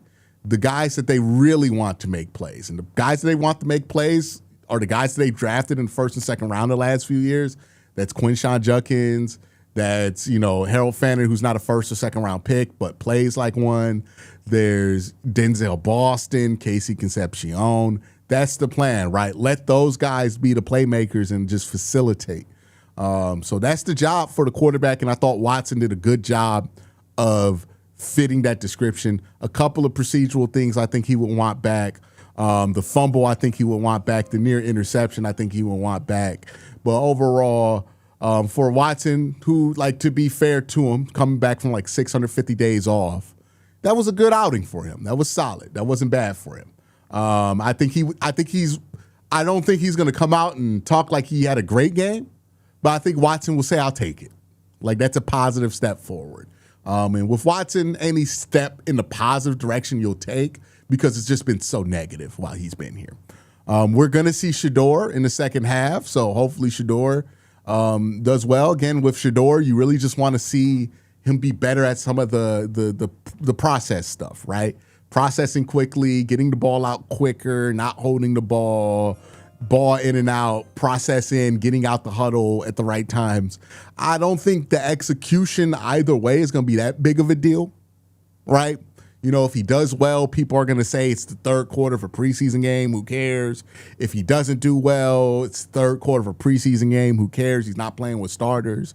So I'm not really going to freak out either way with the execution. For me, it's more about viewing the process for Shedeur. How disciplined is he with his progressions? How disciplined is he in the pocket? And does he stay with that discipline when there's live pressure in his face? So that's really what matters.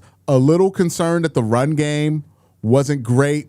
A little concern on the defensive side of the ball. There wasn't as much pressure as I would like, but maybe I'm just spoiled because I watched the Browns the last few years with Myles Garrett, and that's skewing my view of pressure. So I'll give myself that grace there and not be too critical of it. I thought the DBs held up pretty well in the first half for not being healthy. The run defense wasn't great, but they're really down to one starter on there, and that guy Mason Graham only played one drive. So not really much there to freak out on. I thought the linebacker play was solid. The corner play was as good as you can ask it to be. Safety play was solid. So overall, from what we saw from the starters, I would say this is about what you were hoping to see. It's not exceeding the expectations by a great deal. I would say some of what Watson did exceed my expectations of him on third down. But it was a solid outing by both sides here. That feels like an encouraging step forward for this team as they plan to take a lot of steps forward this year, right? So there's that. Maker asked me what jersey should he buy, Fano, Verse, or Boston. I always aim towards get the safest bet when you're buying a jersey because you don't know. And just get Jared Verse because he's already been a good player. So I would go Jared Verse. I'm also team get my name on my jersey. Like, hold on. I did this for the Cavs for a specific reason, but I'll show you guys.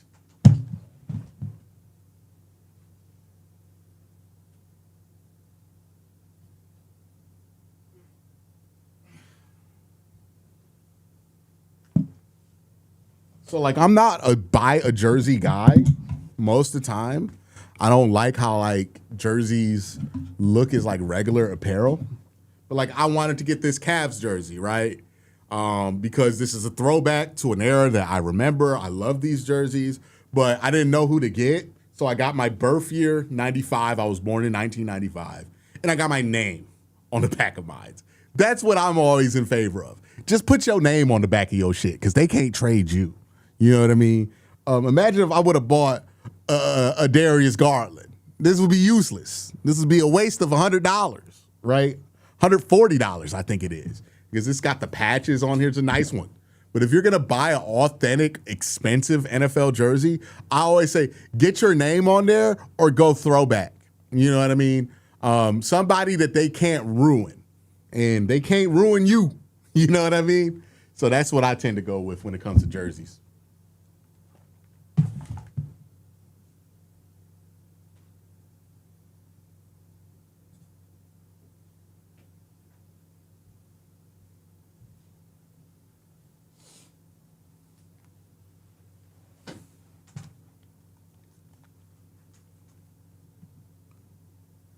Yeah, Pass Pro was fine. Pass Pro was fine.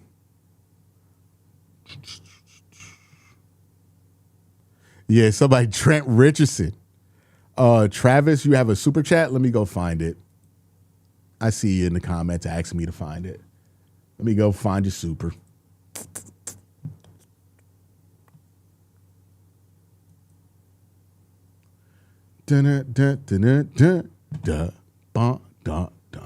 You know what I need to add? A button to play like that Wii music that like all the YouTubers use. You know how like all the YouTubers use like the Wii Sports music? I need to have a button there whenever I'm like trying to do something so that it's not just dead air. Because I don't know, like for all the stuff that Nintendo claims, like I'm shocked that they don't claim that music more often because they would get like half the revenue from half the videos on YouTube if they decide to copyright claim everything that had Wii Sports music in it. Travis Miller super chat. Yeah, Fano was fine. Again, with Spencer Fano, you just wanted him to hold up. Okay, Travis, thoughts on Fano? He looks stout in Pass Pro. Yeah, I thought Fano looked fine. We'll go and I got to look at tape to really see what he was doing in the run game. It's hard to decipher that when watching live while doing a stream. Just too much shit going on for me to hyper focus like that. But yeah, I thought he was fine in the pass game. And with Spencer Fano in general, you're not asking him to dominate early. You're just like, get your feet, right? Just get your feet, look like you belong out there, and then we'll worry about domination later in the year, right? You know, after the bye week, we'll want to see some domination. Ray Rag says, I'll never forget 2 Browns jerseys I've asked for were Cribbs and Hillis, and the next season, both of them were on the team. That's brutal. That's brutal. I want to see the Cribbs one is rough, but you can salvage a Cribbs jersey because, to be honest, Josh Cribbs is a legend. So, like, rocking a Josh Cribbs jersey today is still fine. The Peyton Hillis one is a relic, dude. Like, that was 1 year. He was on the Madden cover. Like, every time you wear a Peyton Hillis jersey, it feels like you're making a statement. So that's a rough one. Saying so says with a $2 super chat, how was the offensive line? Hope you're doing well. I'm doing great. The offensive line was fine. You know what I mean? Like, the offensive line wasn't like the most amazing thing we ever saw, but it was fine. It held up. The starters really didn't play that much. It was just Spencer Fano that was playing. The rest of the starters really weren't out there that much. It was Spencer Fano and the twos for a long while. So that's a fun, interesting way of how like Todd structures this. Because when he said starters, I think everybody was thinking, oh, the starting offensive line is going to be out there the whole first half. The reality is the starting offensive line was really only there for a drive. Hopefully they're happy with the work that they got in. I can understand the hesitancy to play these guys a ton just because there's been so many injuries on the offensive line and these guys are new. So you're prioritizing practice reps over preseason reps where guys can get hurt. So I get that. But that's kind of the tough spot that the Browns are in with developing this offensive line. But yeah, didn't really get to see the ones that much. I'm excited to see what we see on tape with them. But I will have to wait until the week to get that work done. But, so far, not bad. The Solvent says we need the limited edition Gabriel number 8 jersey. It's crazy. I was just thinking about this the other day. Dylan Gabriel is on his 3rd jersey number as a Cleveland Brown. His 3rd jersey number. He came in because Kenny Pickett was wearing 8 and he had to wear 5, right? Remember the preseason last year, he was wearing 5. Kenny Pickett gets traded and Dylan Gabriel stays on the team. So then Dylan gets to wear 8 during the regular season. And then Dylan's wearing 8 during the offseason. They trade for Jared Verse. And now he's wearing 6. Like, this is his 3rd jersey number change. And none of these changes, except for the change to 8, was voluntary. Do you think we have, this from Travis, do you think we have a good shot at the division in the next year or two once we figure out quarterback? Our division is getting weaker and we have a core. I think that's not a bad way to look at it, right? Lamar's getting older. Just Joe Burrow's getting older. Pittsburgh still hasn't found a quarterback solution. I think that the hope is that, by 2027, they're able to challenge for the division, and be a 10 to 11 win team. But I think the division, it's not going to be wide open. It's always going to be tough in the AFC North because even an old Joe Burrow and an old Lamar Jackson are still going to be pretty good quarterbacks relative to the rest of the league. But I think the Browns are hoping that as those guys age out of their championship windows, they're aging into one. That's, I think, the ultimate hope, right? And that they get that lone window shot for a couple of years. The thing, though, with the NFL, your window's never open as wide as you think it is, right? Like, it's always a lot more narrow than you think it is. Think about the window that we felt like was open with this team in 2020 and how quick that shut. Or the window that we thought was open with this team in 2023 and how quick that shut. These windows close much faster. So, there's a hope there for Cleveland, but you can't bank on stuff like that in the NFL because things change rapidly. All right, we're getting ready to start the second half here in Chicago. Got another super chat here from Prime Football who says, do you think Drew Aller could have been a solution? I think Drew Aller possesses the same issues that every quarterback that the Browns are trotting out there to start has right now, right? Drew Aller, decision-making, process stuff. That's his big issue right now. I'm happy he looked good in Pittsburgh, but I imagine he's a work in progress. Remember, he was the 4th quarterback on that depth chart in Pittsburgh and was the 3rd quarterback to play in that preseason game. So while he did look good, keep that in mind, right? When guys have good 3rd-string preseason games here in Cleveland, people are quick to remind us and tell us all the caveats of playing 3rd in the preseason, right? DTR was having great games when he was the 3rd quarterback in the preseason. So the same caveats exist for Drew Aller. But I would say he has the same issues that every other quarterback has on this team. So I don't know if he would be an answer, but we'll get to see, over time whether he proves to be an answer for Pittsburgh or not. I wouldn't be too premature based on a good preseason outing. Hell, Shador might come out here in the 3rd quarter and look great in the 3rd. And then we could be saying the same thing about Shador, right? He's capable of looking good in the preseason, especially in the second half of games, too. We've seen it before. So, I'm always a little hesitant to get too excited about preseason success because it's just not the same as regular season success. the Chicago skyline, there's the Wolf Lake Terminal site. So we're going through our due diligence on that second site. Excellent one for Savannah. Justin Jefferson, the rookie, out there now. Very nice. Are they talking about where they're building that new stadium? Yeah, man. If you're watching the NFL Network broadcast, which is actually the Bears broadcast, it's about to get real nasty, dog. They're about to show this interview overplays.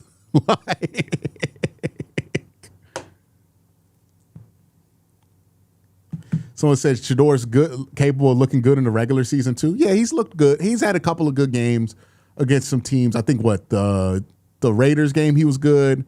In the Tennessee game he was good. Those are also the teams that had the top 2 picks in the draft. Okora almost got a 3rd sack today. So, again, when the competition has been lesser, Shador has been better, right? But when the competition was playoff teams last year, we didn't see great stuff. So, yes and no. And that's my whole point, right? Drew Aller's going to be capable of looking good against bad teams because Drew Aller looked good in the Big Ten, right? Against NFL caliber guys. That's going to be no question. But really the question we're trying to answer here for quarterback isn't can you look good against bad teams, it's can you look good against good teams? And that's still a question for every quarterback on this roster right now. I don't think Emmanuel McNeil-Warren played that screen great. And I don't think this defense is playing that screen great because he's about to score a touchdown.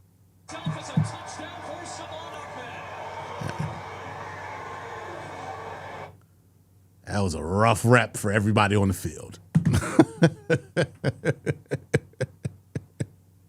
That was a rough rep for everybody on this field. Whew. Yeah, I think a bad play by Emmanuel McNeil-Warren, then Evans doesn't do a great job of making that tackle. And then the poor fellow who tried to make the play here at the end, because he got beat out 54. He ends up with his ass out at the end of it. Not great. Not great. That's preseason football for you right there. That is some peak preseason football right there. All right, Shador gets to go out here. Let's see how he looks.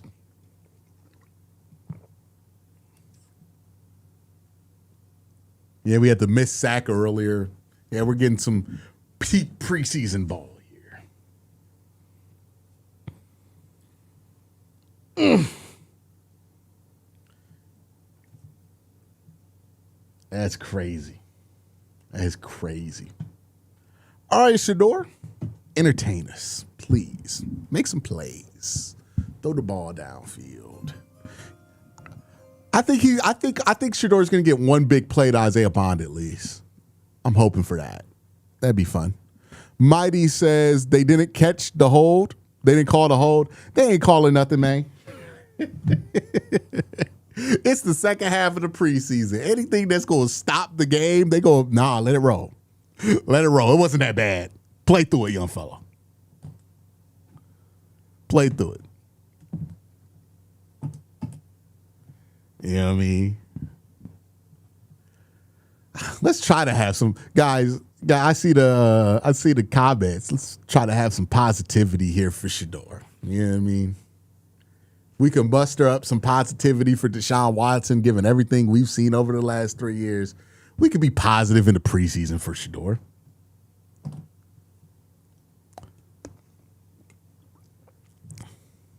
I don't want somebody to threaten to beat me up again. Yeah, please, guys, say something positive about Shador. Somebody's going to threaten to fight me again. Oh, shit. That's crazy, bro. It was the first half of the game, and he's like, yeah, if I see you face to face, you ain't going to want the smoke. Is anybody going to want smoke over a first half of the preseason game criticism? I'm not about to fight you about that, dog. Like, you're by yourself. I'm going home. What are you talking about?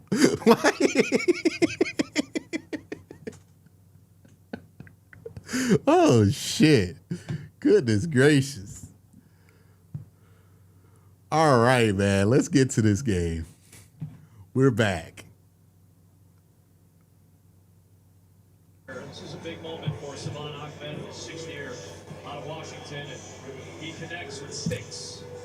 Case Keenum wearing that number 11. He finds Ahmed, who did a lot of that work on that 40. Let's go. Let's go. Let's go. Let's see the offense do something here.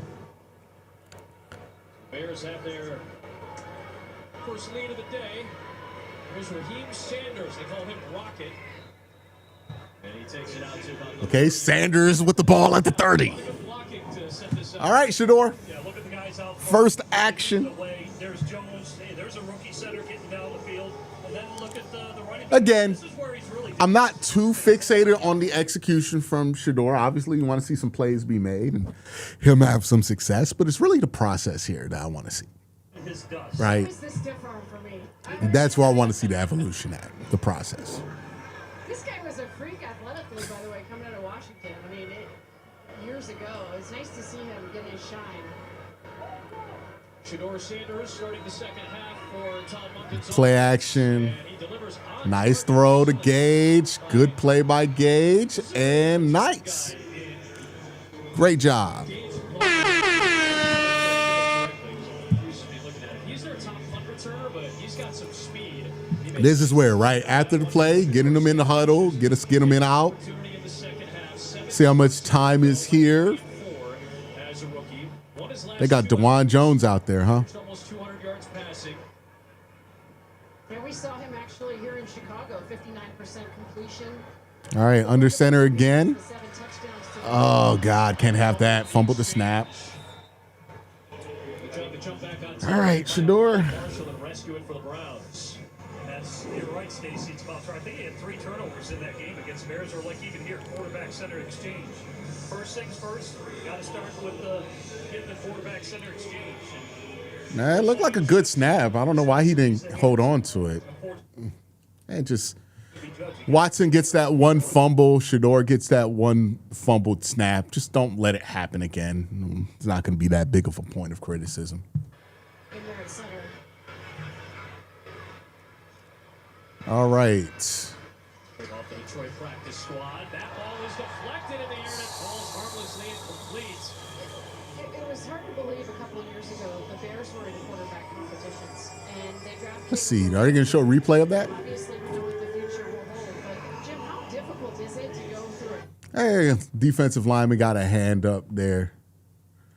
That was something that happened a lot during the regular season towards the end of his run last year, was like defenses were timing up his throw. So it might be something there, because I remember that happened during the regular season last year too. To me, this is too long. That's too deep of a drop, but good throw. The next downfield, Luke Floria. So real deep drop. The pressure got to him quick. Nice throw under pressure. So hopefully they show that again. Bears defensively, why not? New quarterback. Then they didn't show the drop. They showed the throw. But good throw. Threw that with the anticipation. One-on-one.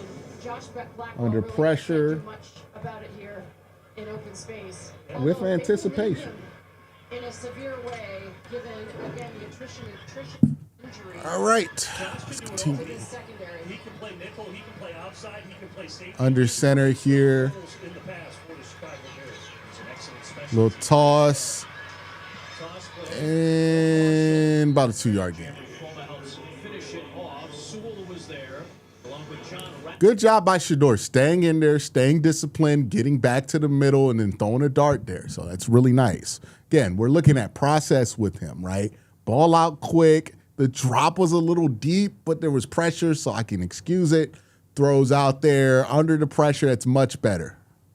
Who hasn't played in a long time, and Shador, who hasn't played a lot. If you are going with the young guy, give him all the reps.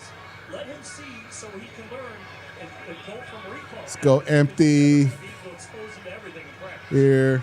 Sanders takes All right, just run. for an alleyway. He's just going to have to duck and run.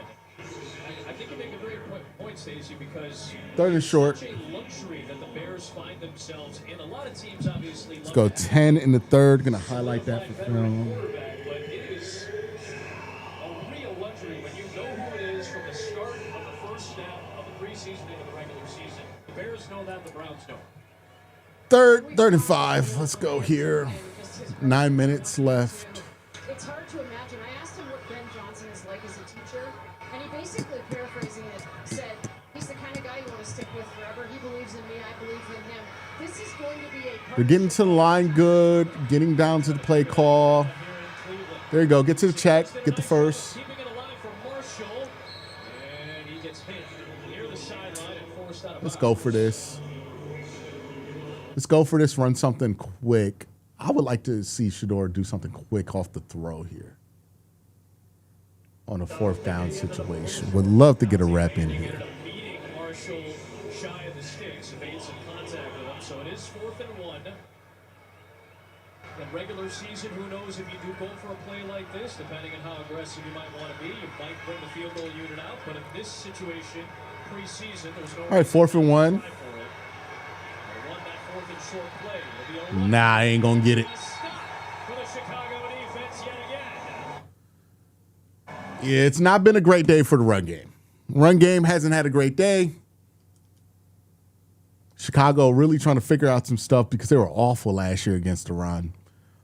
So that's a point of emphasis for them today. They're winning that point of emphasis. The Browns not really running the ball well. That's the second or third critical stuff that they've had on short yardage. But Shedeur fumbled the snap there, but you can just say first game, you get one, right? Watson had the fumble. Shedeur fumbled that snap there. But, you know, he got to the line with time, made some good throws. I would say it was a good drive from him. It's a good drive. Really nice throw from him to Luke Floria with the pressure there on, was that a 2nd and long or 3rd and long? But really nice throw there. Threw it with the anticipation, pressure. He avoided the urge to do the spinny whirly-dirly that he likes to do sometimes and just stood there and stepped up and made a nice throw. So like that, it's really good. It's what you want to see from Shedeur. And then obviously the rest of the drive was fine. You know, threw a couple of checkdowns that I thought were warranted, given what they were seeing. And then they couldn't run the ball to get the first down. So, yeah. Overall, solid. He's going to play a lot more today, though. So we'll see more from him. Probably just the 3rd quarter. I think they'll probably give Dylan some work here, right? I don't think they're going to fit Taylor in. I don't know if they're really in a rush to fit Taylor in. Someone said, why was that not a quarterback sneak? Because this is not a real game. That's why it wasn't a quarterback sneak. And it was 4th and 2, wasn't it? Let me check. Wasn't it like 4th and 2? It wasn't 4th and inches.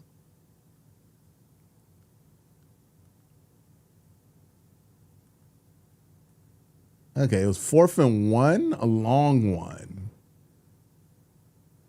Yeah, it was 4th and 1 plus. So a little far for a quarterback sneak. And honestly, it's not a quarterback sneak because you're probably trying to get some short yardage work in. Because it's like this is a preseason game, but it's still a practice. You know what I mean? Yeah.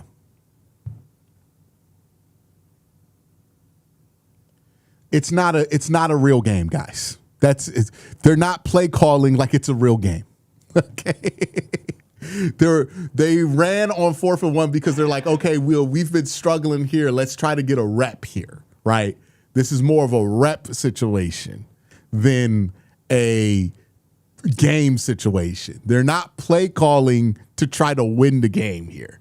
They're play calling to try to get work in. Let's keep that in mind because this is a preseason game, but it's not that different from a practice. Good for Tyson Bagent. It's good for Caleb. Y'all got to stop updating me on what G. Bush doing, man. Like, that's my friend. We're not beefing. That's my guy. Please stop trying to get me to say negative stuff about him. Okay? Like, whatever he's doing on this stream, I'm sure somebody's in his stream telling him Quincy's crashing out right now. Like, I promise you. Like, stop trying to farm drama there. Okay? You know, some of the threes, I see Mason Murphy at right tackle out there, so he's out there with a lot of threes right now, and, you know, he's running it. Here they are making positive plays because he's been there and he's done it. Handoff of Britton Brown. Yeah, I'll start doing some of the post-game wrap-up show stuff probably when Dylan's out there. Ismail lined up on the right side of the line of scrimmage there, and they go run right. Someone said, we could have won. It's the preseason, brother.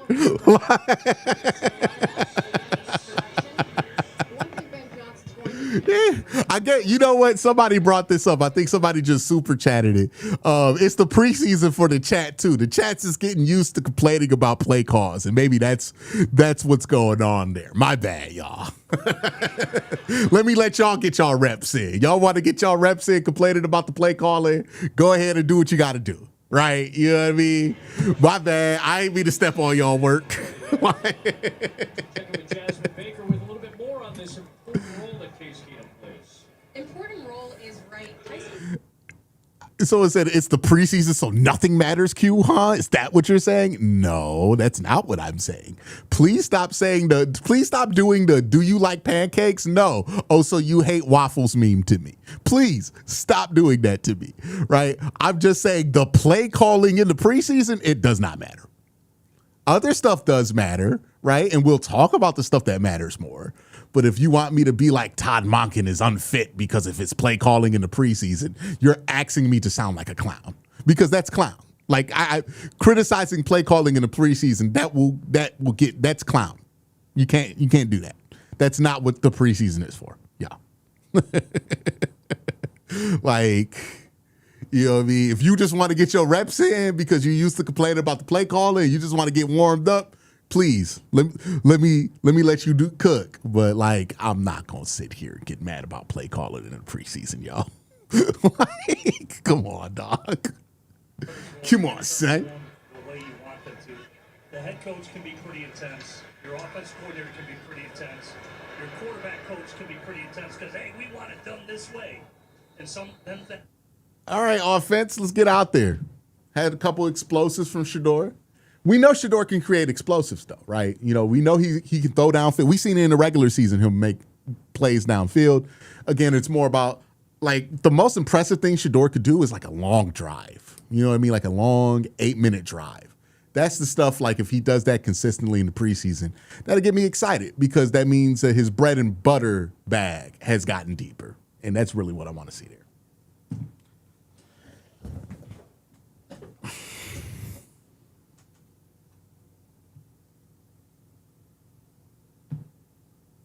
That man hates waffles. So it's like pancakes and waffles are super unhealthy. Thank you. That's what's been, if I would have known that, I would have never eaten a pancake or waffle. I did not know they were unhealthy. I thought they were good carbs. I'm just joking. What about crepes? Oh, shit. All right, saying so with a $2 super chat. The Browns won all 4 preseason games before 0-16. Yeah, because they were trying to win preseason games that year. Like, they were actually play calling to win in the preseason, and it resulted in that. Right? I think the Lions did the same thing where they went undefeated in the preseason and lost all their regular season games.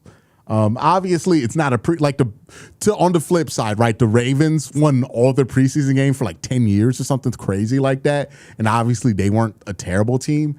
It's just like, you know, you want to see what you want to see in the preseason. There's obviously stuff that does matter here, but, you know, it's still a practice. So you have to give grace for it being a practice. So the same grace and understanding I emphasize that we give when we're watching practice, and I'm like, hey, we don't know what they were evaluating.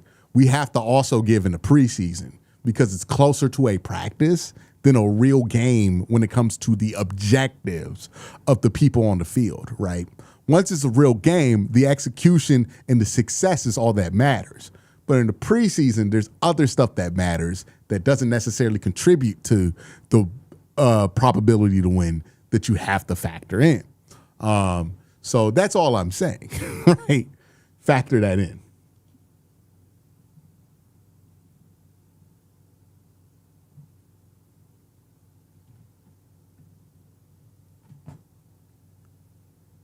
Center Connor Bedard, who signed an extension.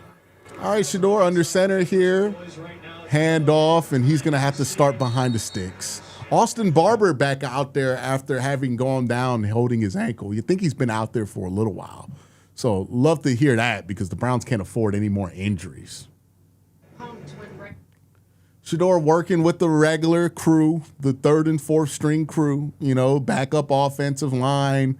DeJuan Jones is out there, though. Austin Barber, third-round pick out there. And then, your regular run-of-the-mill fourth, third-string wide receiver crew and your tight end. So we know the crew out there. Certainly a downgrade from Jerry Jeudy, Denzel Boston, and Casey Concepcion. Good hold there and nice little screen. The blocking held up well there. Kingsley, the fourth-string center, did a good job kicking out there, getting in space on that slip. Browns get to a 3rd and 5 here. Let's see Shador work this 3rd and 5 here. But he's out there. Jordan Vandenberg's out there. Nevi Sewell, Jeffrey Croma, Lynch. A lot of new faces, new additions. Gallimore being amongst them, and Bishop too. Let's not forget, Beanie Bishop had 4 picks for the Steelers in 2024. Seen as kind of a Swiss Army knife and another necessity now in the secondary. Had 2 in one game when Aaron Rodgers was throwing passes for the New York Jets that year. He was on the practice squad before signing with the Saints last November. Right on cue, Beanie Bishop breaks up. Let me highlight that. I think he had something over the middle he didn't see. Yeah, became a 3-by-1 set, so he's one-on-one on the backside as the strong side safety rolled down. Yeah, he stuck with the corner. I think he had a sit at the middle of the field that he didn't work to there. So good job by Beanie Bishop. Another former ex-New York Jet, Corley. Good play by Bishop. Second year out of West Virginia. Tyron Hudson is back to return. Booted away by Bojorquez, one of the top punters in the game. Hudson. A decent return. All right, I need this fourth-string defense to finally get some stops because I'm tired of watching Case Keenum play football.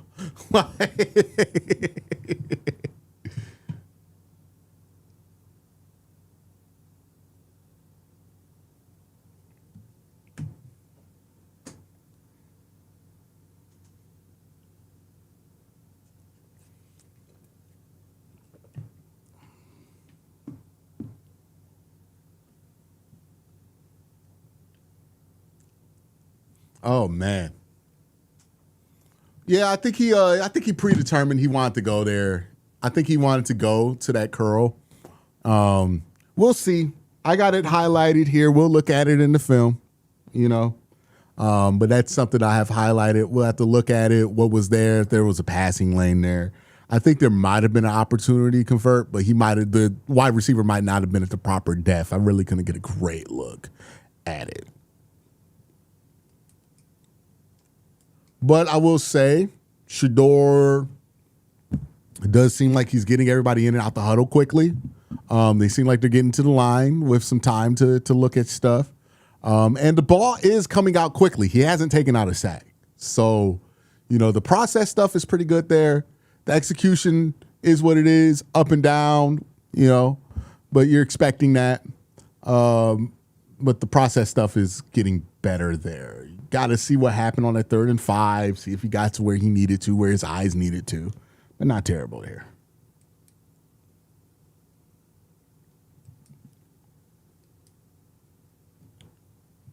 Yeah.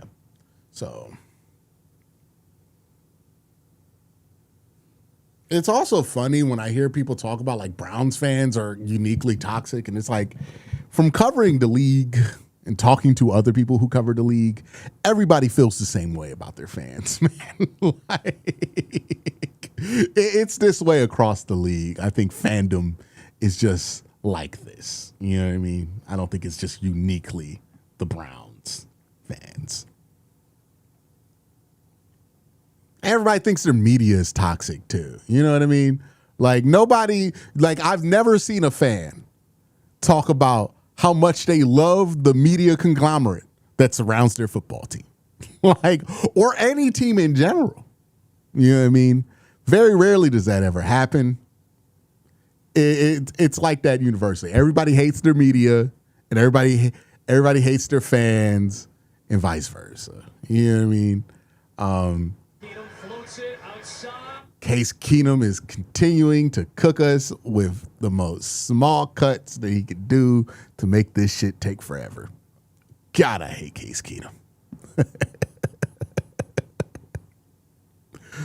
And just a simple out route. Gets the toe. Yeah, just a little out. He beats the corner. It's a beater there. It makes sense. Not really much to evaluate here with like what the units the Browns have out there right now. You know what I mean? It's really not much to really evaluate here. We're getting real close to me doing a wrap up here soon, and then getting to the fourth quarter. I wonder if Shador's going to play for the whole second half or if we're going to see Dylan. I haven't seen one camera cut to him, so like I'm kind of thinking we're not going to see Dylan. You know, when you go in on a Wednesday, Tuesday's your day off. Wednesday's your install for first and second down. Thursday's going to be your blitz reel, third down, a little bit of goal line. And then Friday's going to be red zone and 2-minute drill. So you've got to. Yeah, I mean, Case Keenum, like, I know people are like, oh, wow, Case Keenum looks good at third. Case Keenum should look excellent here. He's like a 40-year vet going against vanilla cover 2 in man coverage. He should, if Case Keenum can't cook up any third-team defense out there, he doesn't belong in the league because his whole thing is that he's smart and he knows how to beat coverages. If he can't beat base vanilla-ass cover 2 that you wouldn't even see in the Big Ten, then he shouldn't be out in the league. You know what I mean? So, of course, a veteran like Case Keenum going up against, you know, primarily guys who play spring football or were undrafted free agents, you know what I mean? Guys trying to make the league. Of course, a guy like Case Keenum's going to cook them, y'all. You know what I mean? Like, Case Keenum is in the league for that specific reason. It's like, of course he's going to look good here. Case Keenum always looks good when he plays in these situations. Like, I bet if you look at Case Keenum's preseason stats, they're pretty solid. You know what I mean? Little play action here. And yeah, he's going to make the proper read. That's the over. They dropped into a loose 2. The Browns aren't really trying to confuse him. Remember, I said the same thing about like Dylan Gabriel. The Browns aren't trying to game plan against the Bears and beat them. So they're just playing them straight up cover 2. And that's the strength of Case Keenum is just, okay, he can read some coverages, see things, make the right decision. What 772 feet drive back to goal? You know, you're robotic. And you have to see that. It's like playing, like, let's say you're somebody who's really good at Madden and then you play on like pro. You expect to slice through. You know what I mean? Like once that game gets put on all Madden and all of a sudden it gets a little different. But, you know, Case Keenum out here playing this game on pro mode. He done played so many damn preseason games. He done seen so many loose 2s, loose 3s, man, 1 high shells. Like, it takes a lot to confuse him during the regular season. You're definitely not confusing him with vanilla defense, though. You know what I mean? Each position, it's really fascinating. Like, if Case Keenum played in the UFL, he would be amazing. Case Keenum. Looking left. Yeah, no pressure there. Again, Case just taking what the defense is giving him. That's what you want to see from, like, Shador, too, like, right? Take what the defense is giving you, because that's all Case Keenum is doing right there. He's just reading the base coverage, and he's like, okay, base coverage, if I see the linebacker do this, he sits here. I know I'm going to have that. I'm just going to take what you're giving me. And that was a pretty great example of what that looks like, right? When we're talking about process, when we're talking about not trying to just make big plays and just taking what the defense is giving you, that drive by Case Keenum is a great example of what that should look like. You know, obviously Case is a vet. This is exactly what he's in the league to do. So you're hoping to get that from Case Keenum. But with Shador, a second-year player, that's more or less what it should look like in this kind of a setting, right? Take what they're giving you, make the play that's there, be on time, accurate, and then boom, make those plays there. That's exactly why Case Keenum's there. Case Keenum is there so those wide receivers can get quality work at the third and fourth quarter of these games. And if you have an injury, you have somebody who could proficiently run an NFL offense there.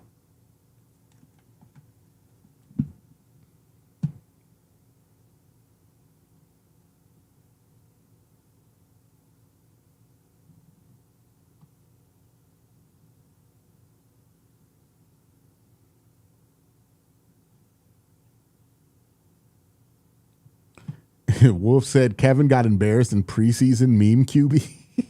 Okay.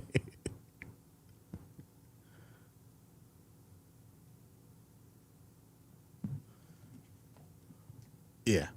I mean, like, I don't even think the corners were getting cooked. They were just like, they stayed in cover 2, and Case Keenum knows how to beat cover 2, right? He knows what routes are likely to be open against vanilla 2. And he took those options, and he just took what the defense was giving him, right? Like, there are plays installed, right, that are meant to beat certain coverages. So if you're working on those 2 beaters and they're giving you a bunch of 2, you should beat 2. You know what I mean? That's just what happened.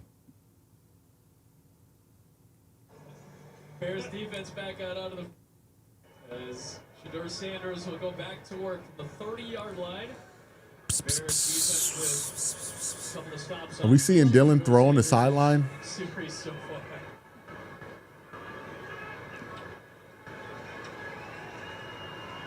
Sanders floats it, and that gets batted away. Ruben That's not where the ball should have went. got a little help from the back end as well. But that was a nice recovery with Skylar Thomas. It's a good throw, though. Like, if you're going to make that decision, that's the throw that would be successful there. But I don't think that's where the ball should have went. You should be double covered in the preseason, right? Like, that's not a great indicator that the ball is going where it needs to. Drilled a little bit more, may have enough clearance, but I do think it was Like, you see how when Case was out there, everything was wide open? Some of that speed, that's what There's probably an option like that there. We did second rounder, let's not forget, or excuse me, fourth rounder out of Maryland last year. Appeared in just 7 games, one start. Good run. Let's get to a third and short. Let's get on the ball here. Special teams from him, but And they're going to run this down to the end of the third quarter. All right. Well, we're going to get to the end of the third. Are the Browns going to try to snap this? Nah, they're going to try to get him to jump. plenty amount of speed. Also, Noah Sewell coming back. in. Yeah, they're just going to try to get him to jump. All right, that's the end of the third quarter. We'll be back here with the fourth quarter of this live stream. It seems like we're going to get Shedeur for the rest of the way out because I don't even see Dylan warming up with his helmet on. So we'll see what happens there. But I got to take a break and thank my sponsor, Prize Picks, again. Prize Picks is America's #1 sports pick app. The app is really easy to use. For player picks, just pick more or less on a few player stats and lock in your lineup. That's it. Rather just pick teams, Prize Picks has that now too. Just pick the winner, spread, or total in any game or fight. Prize Picks is available in most states, including California, Texas, and Florida. Plus, you can even follow me on the app at Quen_C. Tell my picks, one click, and follow your friends too. Best of all, play your first $5 and get $150 in lineups if you win. Just use the promo code HMA when you sign up. That's right. Prize Picks just switched up their offer, so there's no better time to join. Lock in and win with that first lineup. That's code HMA at sign up to get $150 in bonus lineups if you win with your first $5 or up lineup. All right. Well, I thank Prize Picks for sponsoring the stream and sponsoring the channel this year. Make sure you use the promo code there. Tons to talk about so far. We're gonna let this last drive play out and see if like Shador stays in. Once Shador is out, we'll start wrapping up the game here. Brandon Child says, I did not realize how many Sanders haters there was. He's a genuinely good dude. The team gravitated to him. It's not fair for the hype or the hate the guy gets. Yeah, my biggest piece of advice when it comes to Shador, because like I'm somebody who gets it from like both sides of these fandoms, right?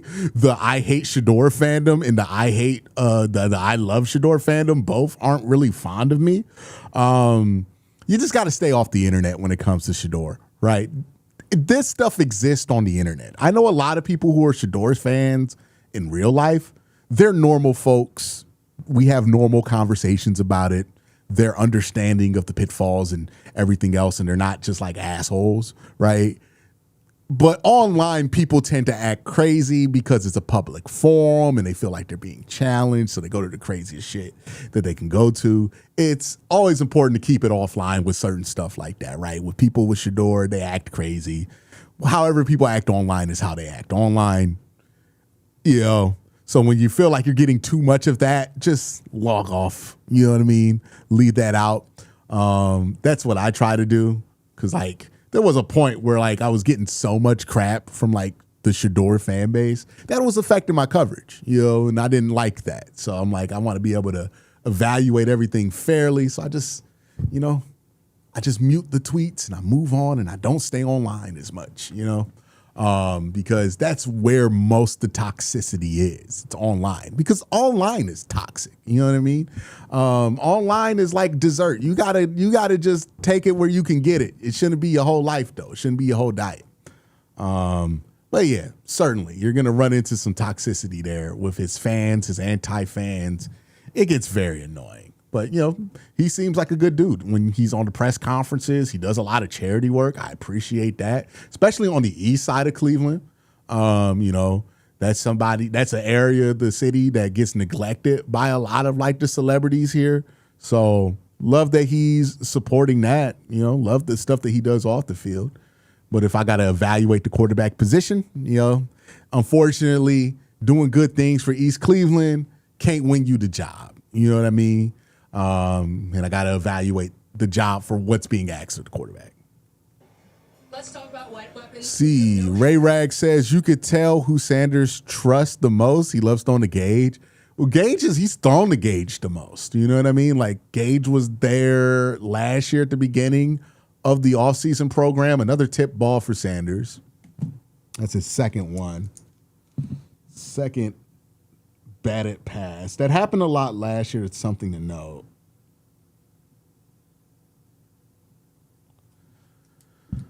It told you, right? They're going to get to a Caleb Williams interview and then they're not going to cut to the fucking play. Like, if you're watching this on NFL Network, because it's the Bears broadcast, we're about to see some nasty camera work right now. Some true preseason work. Quarterbacks wear chains now. Caleb Williams wears chains. Lamar Jackson has worn a chain. That's not abnormal. Quarterbacks wear jewelry. Pat Mahomes wears a chain. Oh, God, it's a horrible one for him. Yeah, it's a horrific one. It's an overthrow into double.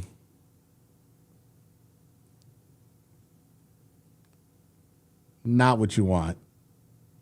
And that was with clean protection, too. Clean pocket. Had a lot of time. Yeah, you can't throw that. That's bad. Yeah, it's open, too. It's open there. It's across. It's the 9 and the dagger, right? So what they're seeing right now, they're running the 9. Dagger goes across. He's trying to throw it on time, and he just airs that one out, man. That's a really bad throw. Clean pocket, really no excuse to have it air out that badly. At least they took the GOAT Case Keenum off.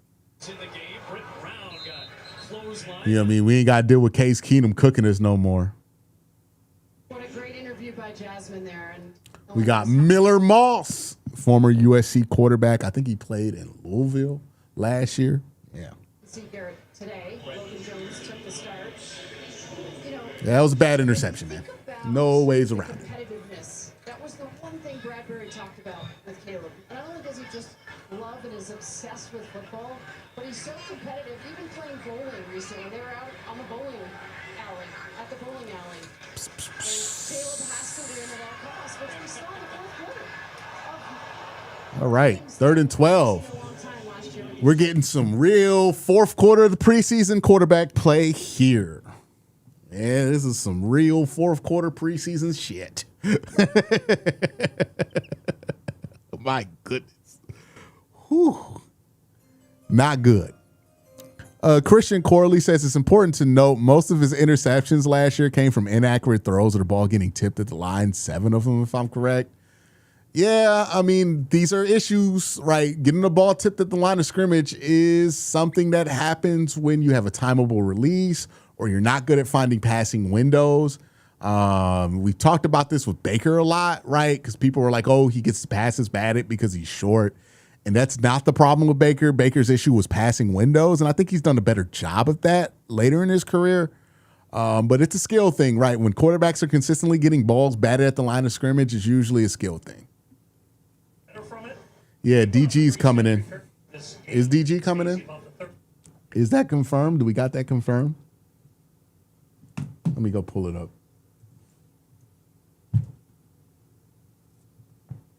Third and 12. Let's hope the defense gets on the field. The trust that Ben Johnson has in him. I mean, Ben telling us this week that I brought Caleb into my office this week, and I sat him down and said, "Look at." Oh, the short king about to come in. Right here. All right, 3rd and 12. Let's go. The ability to bail out a bad call, and Ben Johnson is rarely wrong, but if he is, the Bears trust in the fact that off schedule, Caleb can own it. Ben's proven that he can. Ben used the timeout to reconvene. And after a timeout, False start. And it'd be even deeper for 3rd down. Football family, of course, Rocket Ishmael and Padre. But like we're even seeing this, right? We can even get away from it being Shador. We're even seeing this, right? You see the difference between Case Keenum and Miller Moss? Like, for real. I'm not a big Case Keenum guy. I make fun of Case Keenum all the time. But, like, Case Keenum is a NFL vet quarterback, a legit NFL veteran quarterback, right? And do you see the difference between, like, what the offense looks like with him and what it looked like with Miller Moss? You saw how it felt like the defense couldn't cover anybody. It wasn't that the defense couldn't cover anybody. It's because Case Keenum knew how to beat the coverages that he was seeing and threw on time accurately to the beaters that the coverage had. That's all the difference there, right? That's what I mean when I'm like, hey, process matters. Sticking to the progressions matters, right? I don't need you to try to break the pocket and make a spectacular play. The plays can be made in structure. That's what it looks like, right? That's what we want to see at the end of the preseason from one of these quarterbacks. It should look like that for Deshaun. It should look like that for Shador. That's the difference there, right? Because is Miller Moss more talented than Case Keenum? Maybe. They're comparable on like natural talent, but you see how different it looks like they're running a completely different offense. It's the same exact offense. It's just one had a quarterback running it who knows how to beat base coverage, who knows what to look for, who has a lot of experience, who is a legitimate veteran, and the other one you're seeing what a rookie looks like, right? It feels like the offense is completely different. It's the same stuff. It's the same stuff. It's just that's what it looks like when it's ran well, and that's what it looks like when it's not ran well.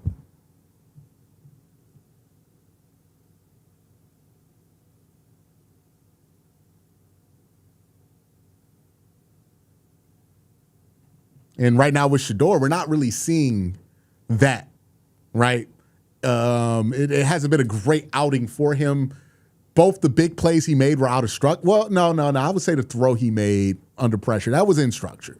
But, you know, he's trying to stick to structure. It looks like there's a growing process there. So I'm going to give him some grace. I'm not going to completely trash him because he didn't look good today. But it was a rough outing.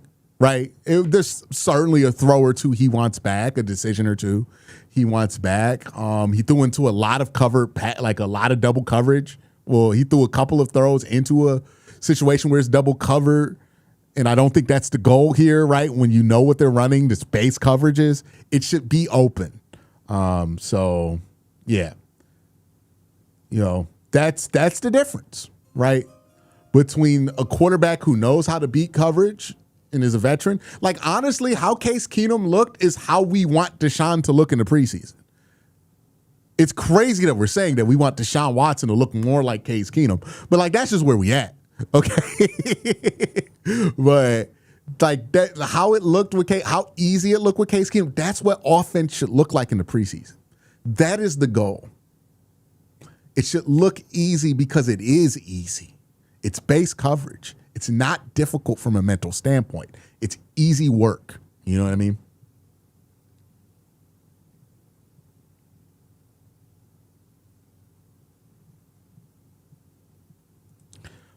Michael Horzer says, would be funny if DG comes out and starts balling. I mean, DG in a preseason setting, who do we compare Dylan Gabriel to? Case Keenum, right? Like Dylan Gabriel, if his strengths are what they are, he should be good against a preseason base vanilla defense. It should be much easier for him, right? Because these are the skills that he has. He looked good in the preseason last year, right? It's pushed to the wayside, as you talked about. Rookie last year, 1-5 record. Remember, he set all sorts of records in his multiple. But shout out to Dylan. Short King, stand up for your king. The Hawaiian King. Hawaii 5'9" in the building. He can run. He's got a very strong arm. People forget his jugs machine. His arm was. All right, 3rd and 2. The Hawaiian King roll. Let's go. If he wants to, and when he wants to. They might be small, but they are delicious. I really feel for the Cleveland fans because they've had 13 different starting quarterbacks since 2020, which is the most in the National Football League. And this carousel they've been on is wild. I mean, we saw Joe Flacco for them. All right, 3rd and 2. Carousel, you could extend that all the way back to the start of the Super Bowl era.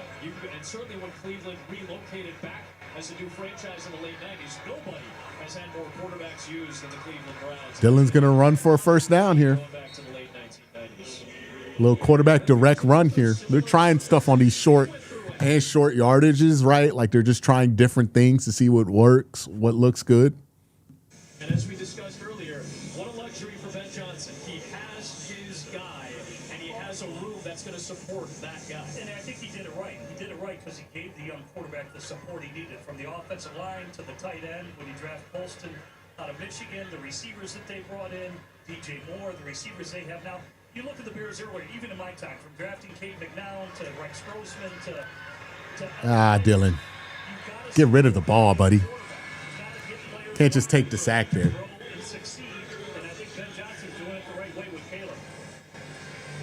Nowhere to go for Gabriel, so he just ends up taking the sack. And Jeremiah Martin was bringing some pressure, so Gabriel just went down and took the loss of 9. The Chicago Bears are hopeful. All right. Luther Burden will We'll give Dylan one drive here, then we're going to wrap up the game and get into the post-game show stuff. Remember this, too, with training camp. I think this is the most times I've ever seen Bears practice move indoors to the Walter Payton Center. Weather's been just ridiculous. So they Okay, roll out here. grass to turf. And it's going to be 3rd and very long. Wear and tear on the body. And so I don't think with some of these Are they using the Undertaker bell for 3rd down in Chicago? Okay.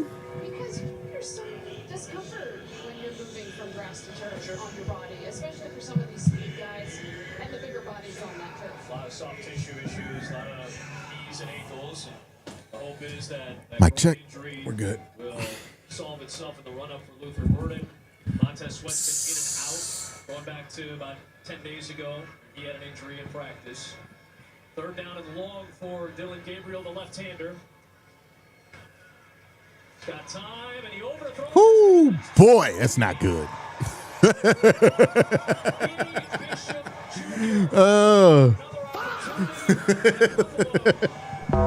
Oh, Dylan.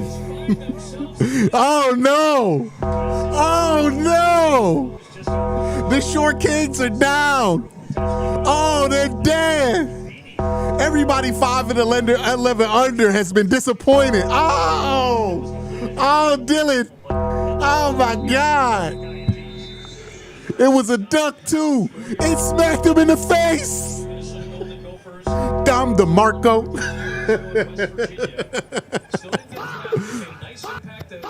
Whoo. Whoo. Well, Casey Concepcion looked great. My goodness. Oh, Ian Stone says it looks like Maction out there. Ooh, boy. Hey, man. Spencer Rattler. Oh, my goodness. Oh, my goodness. Oh, my goodness. Good God. Good God Almighty. He killed him.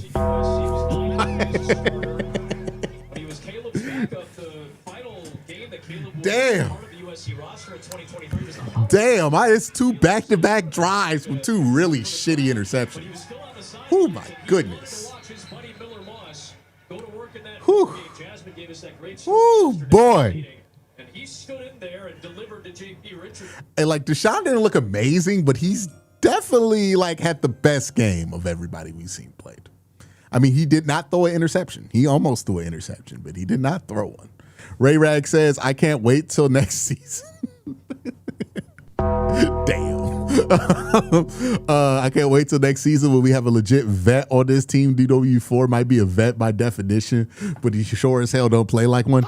Damn. Damn.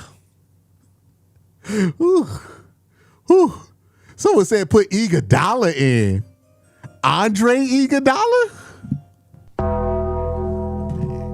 It's bad. Ooh. All right, Shador, come back out, dog. Like, oh my God. Ooh, boy. Ooh, boy. Yeah, I'm going to be watching a lot of college football this year. That's what this looks like. Damn. Damn.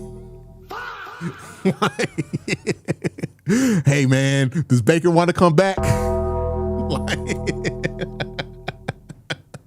Oh, I got to get that Tyrese Gibson clip of him auditioning for Jago, and he's like, no. Oh, my goodness. Hey, Kevin Stefanski out here somewhere like, see.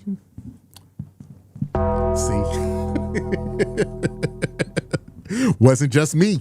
They said it get fixed if I leave. Nah. Ray Rag says, so you still think we don't see Green? Hey, bruh.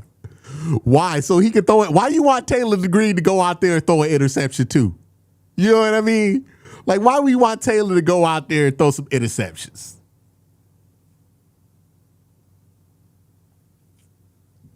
Oh, my goodness. Goodness gracious. Hey, I remember I went on like UCSS during the offseason and they asked me about Kyler Murray. And I remember saying at the time, the Browns can't ignore Kyler Murray because he's clearly better than everybody in this quarterback room. And people got mad at me for that take. Do you want Kyler Murray now? I want Kyler Murray now. I would much rather have Kyler Murray than watch this. People were furious at me for suggesting that the Browns say yes to Kyler Murray on the minimum contract. Obviously, it wasn't going to happen, but dog, who were we to say no? Luis Cousins. Somebody said, give me PJ Walker. Hey, man, y'all be disrespectful as hell to PJ. That's the GOAT. All right, PJ Walker. GOAT. All right, put some respect on my man's name. That's PJ the... Yeah, drop them bombs on him. Disrespecting PJ Walker. Oh, my God. Was that... Okay, that was the Bears. Who? Was very, very adamant that he is not giving up that power. Damn. had the short king. We could have had two of the best short quarterbacks. But y'all ain't want to see it. Y'all didn't want to see 5'10 go against 5'11. Chris Bird says, well, that's a wrap. See you next week. 10 head coaching changes this year. I'd want to be in control. I'm with you, buddy. 49-yarder from Santos extends the lead to 3 scores. Someone said I'm serious about PJ Walker, dog. I'm not joking. Damn. Okay. Damn. Cam Vex said 258 days until we have a real quarterback. Damn. See, now y'all gonna get these people to come in my chat again and want to fight me. Okay? Y'all gonna get me jumped.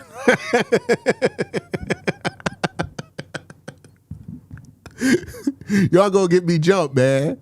Because they gonna be like, oh, Quincy entertaining all this negative talk. We talk about Dylan Gabriel. You know what I mean? And Shador a little bit. Because Shador look bad, just like Dylan Gabriel look bad.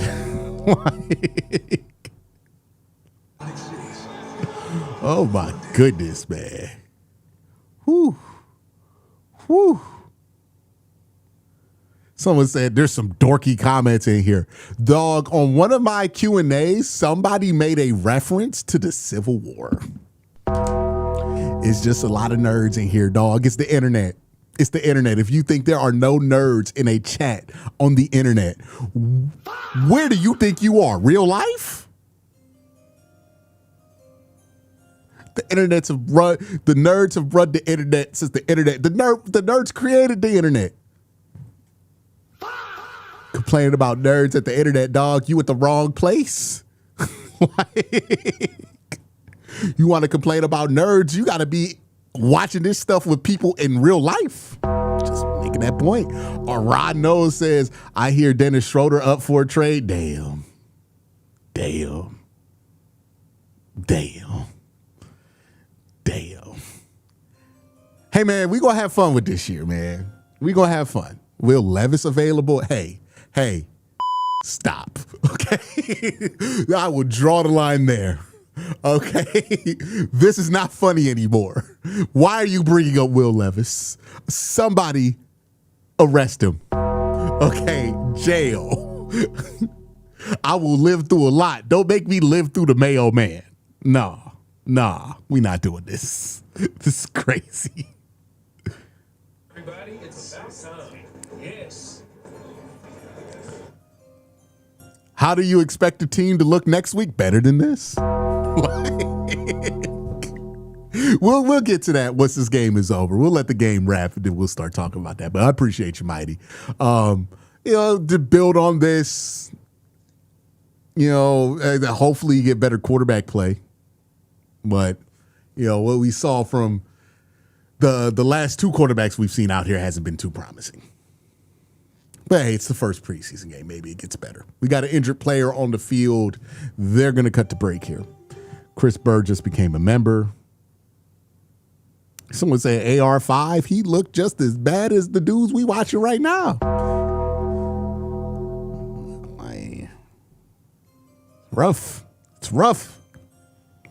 Cornelius Johnson says, I'm already hearing excuse for the Shador's interception is Jerry Jeudy fault and he wasn't even on the field. Did somebody actually blame that on Jerry Jeudy? There's no way. They have to be joking. If they are, that's kind of a funny joke. Because blaming Jerry Jeudy when Jerry Judy's not on the field is kind of a hilarious meme. I'm not gonna lie. That one actually has, I might steal it. Every time a quarterback, Jerry Jeudy. It's either Jerry Jeudy or Jed Will's fault. Dragon the Abandoner says trade Shador to Atlanta for Penix. Do you think they're going to give us Michael Penix for Shador? That's trading high. We would probably have to give up Shador and a pick and then another pick to get Michael Penix. You think Kevin Stefanski is eager to do this again with Shedeur Sanders. Dog, if you call the Falcons and Kevin has any say, they're going to hang up the phone. They're not about to give you Michael Penix. They might give you Michael Penix for a pick, but they're not taking Shedeur.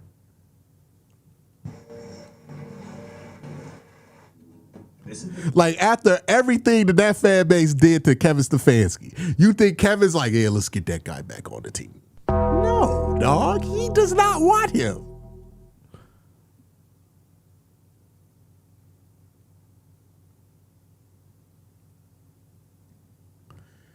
Oh, man. Right. And then why y'all trying to make everybody miserable? Because nobody would be more miserable in that situation than Kevin and Shedeur fans, because they already hate Kevin. They already hate Kevin. You know what I mean? So they be miserable too. Oh my God, in Atlanta of all places, yeah, that would be crazy. That would be crazy. Someone said we could have had Xavier Watts. What does this got to do with anything? We talking about Dylan Gabriel? Oh, God. Oh, man. Poor little Ting, man. Poor little Ting. We have been hoping for better quarterback play since 2024. Look, they have clearly made the decision with this quarterback room that they are okay with the level of failure. Like, I talked about this during camp. Maybe it hits more for y'all since y'all get to see it now. But we talked about this when they decided after the draft this is what they would roll into. They are going into this season understanding that if they fail at quarterback this year, it's fine. They constructed this quarterback room to be as cheap as possible, right? They can't get rid of Watson without making him more expensive, so he stays. Shedeur Sanders on a rookie contract, so he stays, right? Dylan Gabriel's on a rookie contract, so he stays. Taylor Green is on a rookie contract, so it's fine to add him. They constructed the quarterback room to be as cheap as possible because they just don't want to spend money on it until next year. That's the reality, right? If somebody outplays that designation and earns an opportunity to become a starting quarterback legitimately in the NFL, they'll have that conversation, obviously. But this quarterback room was not constructed because they think this is the best one they could have constructed. It is the best one that they feel like they could have constructed for the cheapest because they trying to do this on the low. Okay? That's what we all need to understand.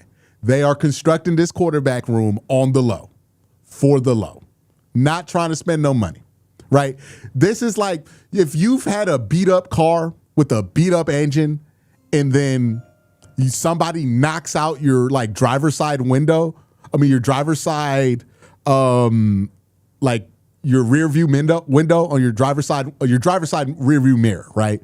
And you got a beat up car that you don't think is going to last that long anyways.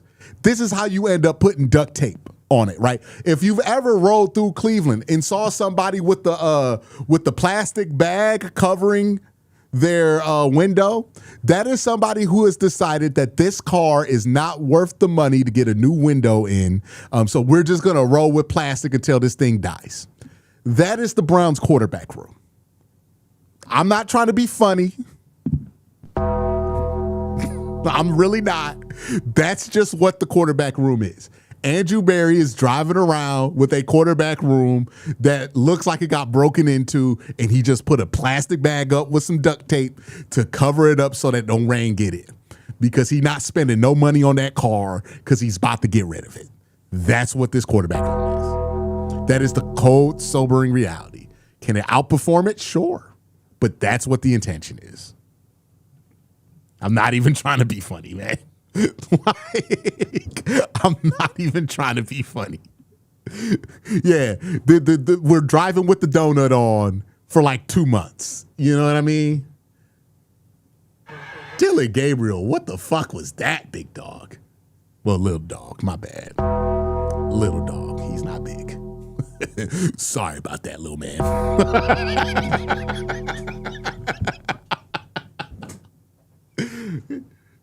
Oh, God damn, boy. That was a terrible sack. Whoo. Whoo. Woo. Chris Rock, it's like Chris Tucker in Rush Hour. Whoo, that's fake. Like, oh, my goodness. Oh, my goodness. Whew. All right, let's just end this shit, boy.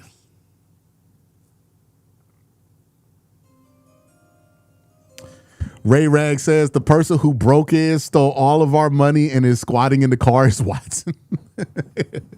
We can't get rid of him.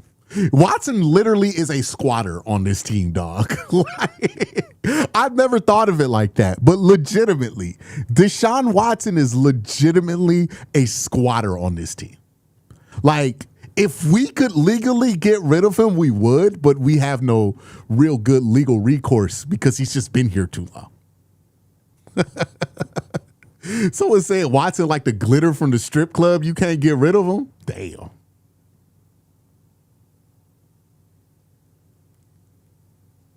Goodness gracious. Ooh, Justin Jefferson finished that tackle, but he got that shoulder in his chest, boy. Ugh, boy.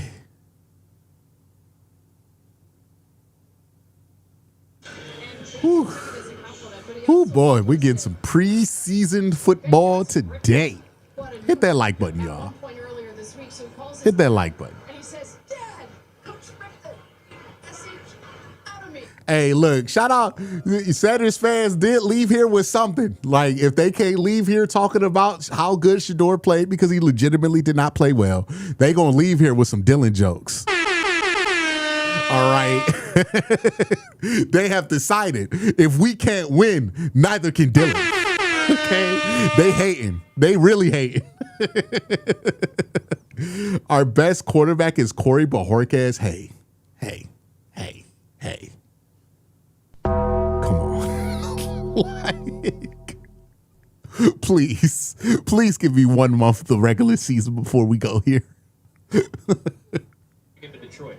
He was mild-mannered. He was very much a offensive-minded nerd, as tell us. He was so locked in on the offense, but he didn't want to overstep what Dan Campbell was doing. He didn't want to overstep his bounds. Here is a nice delivery. Ooh, skip the end. Skip the end, please. Please. Conversations when he was with Detroit. And when Hey, he got to Chicago, they leave it here with something. the opportunity to be a head coach, that intensity level ratcheted up to, it was almost a 180-degree turn for Ben Johnson. It's really delivered quite the message for this particular team. I mentioned John Shue, who was with me as an OC here in Chicago, who's his mentor. John was a very intense guy, so he's always been around it. I got clip. They just got John. Then, of course, went down to Miami. Yeah. So he's been around it. Obviously, Dan Campbell's a very intense guy. I think that's Lost to McLeod for a big game. 4 minutes to go to first down inside the 30 of Cleveland. Oh, we just get drove on by Miller Moss. Yeah, it's about that time. I wonder if these crossing routes might be a factor over the course of the year because of some of the speed that you guys. Yeah, it's about that time, big dog. Oh, my goodness. Should be able to do. Whether we brought up 12 personnel, 13 personnel, 3 wides, I think they're very physically talented offensively. They should feel that they can score. And it's very complex. I mean, we just saw the bubbled out throw to Richardson, and the offensive line get to the second level and ended up being a nice. We throwing Roman burgers out. Oh, Johnson's goodness. Always innovative. He's always creating new opportunities for these guys, and it's all about. It starts with the installation of the run game, which is insane. But John Shue did it. Yeah. We talked to Ben about it this week, and it really started for. Well, let me recount some of my thoughts here. Is it time for the recap, or do we want to give this one more drive, chat? Chat, y'all tell me. Do y'all want to give this one more drive before the recap? Or are y'all good? I'll listen to y'all. We'll go with y'all right here. Recap. One more drive in all caps. We good. One more drive for the road. We good. We good. Recap. Oh my God. Nobody want to see one more drive, man. Uno más. Let me see if I can see if it's going to be Taylor. If it's Taylor, I'll wait for Taylor. But if it's Dillon again, we'll just roll. We're good.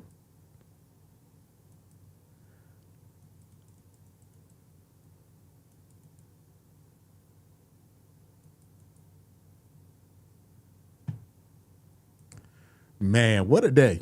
At least we had fun. I've had fun. Y'all have fun? Hey, man, look, don't let none of this second, third quarter stuff. We saw what mattered happen today, which is Casey Concepcion looked fire. You know what I mean? Denzel Boston had a nice play. Isaiah Bond probably got open. Quarterback play was what it was. But, you know, we saw some good things from some players that are going to matter. Some of the guys who aren't, come on now. That was so sad. That was such a sad touchdown they gave. Ooh. All right, let me use the bathroom, man. I'll be back. Collection of pieces of a puzzle on a board of what the opposing defense does. Ben Johnson takes those pieces and he pins them all together, along with his offensive line, what they want to accomplish. And here's a replay. Just a nice bounce outside. Line goes right, he goes left. And you have to appreciate the way the Bears are closing this one out. And that's just, Ben's going to have to see how teams are going to play him. If he goes 13 personnel, because technically, Colston's like a wideout, you know, so when they call 3 wides with Colston, it's like almost 4 wides. I think that's part of the flexibility that we've talked about. That was what Khalif Raymond was used to when he was in Detroit. He might line up in the slot, might line up wide, might line up in the backfield or off the wing. Versatility and flexibility was what marked Ben Johnson's final year in Detroit. How frustrated were Bears fans when the Lions came here and Jared Goff is stumbling on trick plays because they could. They could just mess with teams. That's what they did in that game. And now as you get into year 2, you don't have to worry as much about as of a deep of an install. The language is similar. So now details and wrinkles and that continuity become more and more of a factor for this season. And as we've talked about, if the defense is going to be a little banged up, you might need to put a little more pressure on the opposing defense with your offense, a little more pressure on this Bears offense. Yeah, and the other part of it is, if you talk to Ryan Poles about Ben Johnson and just the acquisition of, hey, Bears fans might say, why didn't we go for a pass rusher in the 3rd round? Why did we go for Sam Roush? Well, they really do see this thing through the same lens. And so they believe they have the best tight end group in the NFL. And, talking to Ryan, I'll be point blank with it. He said, you talk about players having it. Ben Johnson has it. That is how he sees his head coach, and that is the relationship that has blossomed between the two over the last season and a half.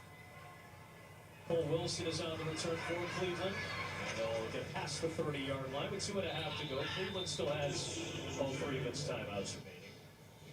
Mentioned it was the Peanuts Kids game for the very first time, and I just wanted a moment where everybody does a Peanut-style dance. All right. We got the youth football teams out there with Snoopy and Charlie Brown.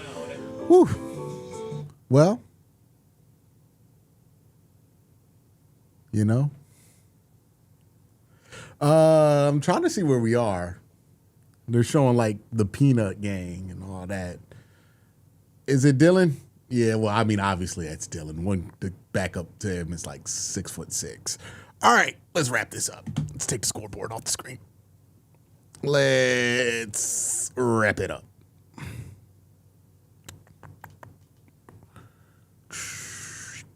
Yeah, we could take that off and on. 34-10, the Browns are losing this one. Maybe they score here at the end of 2 minutes, make something fun. If that happens, I'll reference back to it, but we're gonna pretty much try to jump to our coverage of this game. All right. So the Cleveland Browns have finished, or for the most part finished, their first preseason game. I have my notes from this game here. The headline should be that Casey Concepcion had a great day, right? I think that's the most important thing to remember, right? Because there's a lot of things that we're going to argue about in the preseason that quite frankly won't matter that much in the regular season. And the quarterback competition is certainly one of those things. And I think one quarterback had a better day than the other two, but we'll get to that when we get to that. The first thing to focus on here is that, Casey Concepcion looked great. That was the rookie that got highlighted the most. Denzel Boston really didn't get highlighted that much. He had one completion that was a really good rep here. Isaiah Bond didn't get the ball too much, but he looked good while he was out there. But Casey Concepcion had a punt return at the beginning of this game that was legitimately impressive, and then had a couple of more plays that were impressive. Got a touchdown, end around. We saw the hope for Casey Concepcion. Remember, the hope is that Casey Concepcion becomes kind of like a Zay Flowers for this offense, right? And I think overall, when the first team was out there, kind of, because Spencer Fano stayed out there for the first half, for the whole full first half, but for most of the second quarter and most of the first quarter, quite frankly, it was just Spencer Fano on the twos, right? The first team offensive line, I think, was out there for maybe a drive or two. And while they were out there, they were fine, but not a ton to read into, right? Spencer Fano, we talked about before the game, not getting too caught up in how he looks in the preseason. You just don't want to see him drown at this point, right? It's a tough position to get used to. He's switching to playing left tackle for the first time. You expect him to not look amazing. So if he struggled today, and we'll look at the tape, I'm not really going to be too fixated on it because that should be expected right now. And the offensive line should be expected to look a little sluggish here. And in the run game, the offensive line certainly wasn't great, right? The offensive line certainly struggled with the run blocking. It was not good at any point in today's game. But I thought like the pass stuff felt further along. I think Deshaun, he had a couple of moments that were rough. The delay of game he took after a delay in the game, so the game stopped for some kind of measurement or something like that. And then Deshaun got a delay of game after the game had stopped. Not great. He fumbled the ball in the pocket. The edge rusher got to him, knocked it out. Not great. He also had a near interception at the end of his time there, stepped up, threw it into double coverage. The only reason it didn't get intercepted because it didn't have enough power on it to make it to the defender. So not great there. But he had some really good moments early. Got stuck in a 1st and 25, was behind the sticks his first 3 drives, and I thought he did a good job in 2 of those drives of digging out of it. So good stuff from him there. Threw himself out of a 25-yard hole. Really had some nice throws on 3rd down. He certainly did look a little rusty. He looked a little hesitant. Fannin dropped the 1st down, but I thought it was good process by Watson.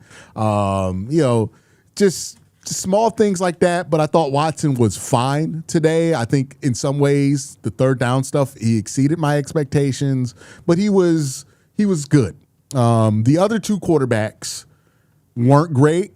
Shador had one nice throw to Luke Floria under pressure. Other than that, it was pretty forgettable. He threw an interception that was pretty awful on a dagger concept. He wasn't late and he wasn't making the wrong read from what I could tell. It was just a very inaccurate ball, which is concerning because he was clean in the pocket. He had no excuse to be inaccurate there. So he just threw an inaccurate ball over the head of Malachi Corley, and it was cleanly intercepted on a play that really shouldn't be intercepted. And then Dylan Gabriel got out there. It looks like, from what I'm watching at the end of this game, looks like he's going to have a successful 2-minute drive, so he'll add that to his plate there. But really, before that, not that good. Here's what I can say about the quarterback play. Case Keenum for the Chicago Bears came in here and looked amazing. And it's not because Case Keenum is really good at football at an NFL level. He's obviously really good at football. He's one of the best college quarterbacks ever when you look at the statistics. But what Case Keenum is a 14-year veteran. What Case Keenum is somebody who knows how to beat base coverage. What Case Keenum is somebody who, if you give him base 2, base 3, some man coverage mixed in there with not a lot disguising, he's going to be able to identify the weak spot of that defense and get the ball to the right person on time, right? And when Case Keenum was out there, it looked like he was running a completely different offense than every other quarterback that played for the Bears and every quarterback that played for the Cleveland Browns. It's not because what Case Keenum was doing was radically different or difficult. It's because Case Keenum is just a competent veteran quarterback. And that's what it should look like, right? How Case Keenum looked in the third quarter of this game is next week, Deshaun Watson, if he's playing in the third quarter of this preseason game against the Bills' third team like Case Keenum was, Deshaun Watson should look like that because he's a 10-year vet. Right? That is what a 10-plus year vet should look like in the third quarter of a preseason game. If you don't look like that, you're doing something wrong because, like, if you're throwing a bunch of contested balls and you're not finding the open man and you're not taking what the defense is giving you, that's crazy. That's bad because that's what you should be able to get to that because it's not that difficult to figure out. So for next week, you want to look at Deshaun. He should look like how Case Keenum looked, right? Obviously, with younger guys like Shador, I think Miller Moss was out there for Chicago. It's not going to be at that place, even with Dylan Gabriel, who struggled mightily today. It's not going to look like that because they're just not at that point where they can just cook up some basic cover two, even though you would hope that they'd be at that point after 4 years of college. I mean, Dylan played like 8 years of college. They really should be better than this. But anyways, bad day for those two quarterbacks. I don't think anybody's going to really argue with me too hard that it wasn't a good day for both those quarterbacks. Shador looked bad. Dylan didn't look good. Deshaun, by proxy, looked great in relation to those two quarterbacks. But I think Deshaun also has some things he would like to improve. But relatively speaking, he was the best quarterback that played today. Casey Concepcion, though, is the true highlight of the day. He's the guy that's going to matter a lot during the regular season, and he's the guy that looked really, really good. Really excited about Casey Concepcion. Again, they're going to get this guy the ball a ton. This is the same guy who got Zay Flowers involved a ton in Baltimore. I think the plan is going to be the same. Obviously, the level of quarterback play is going to be different, but the plan's going to be the same here. Another guy who's going to matter a lot in the regular season is Andre Schmidt, who I thought had a good day, the kicker for the Cleveland Browns. He had a nice kick. It was a 51-plus yard field goal early in this game. Keep in mind, if there's one city that has worse conditions to kick in than Cleveland, it's literally the Windy City in Chicago.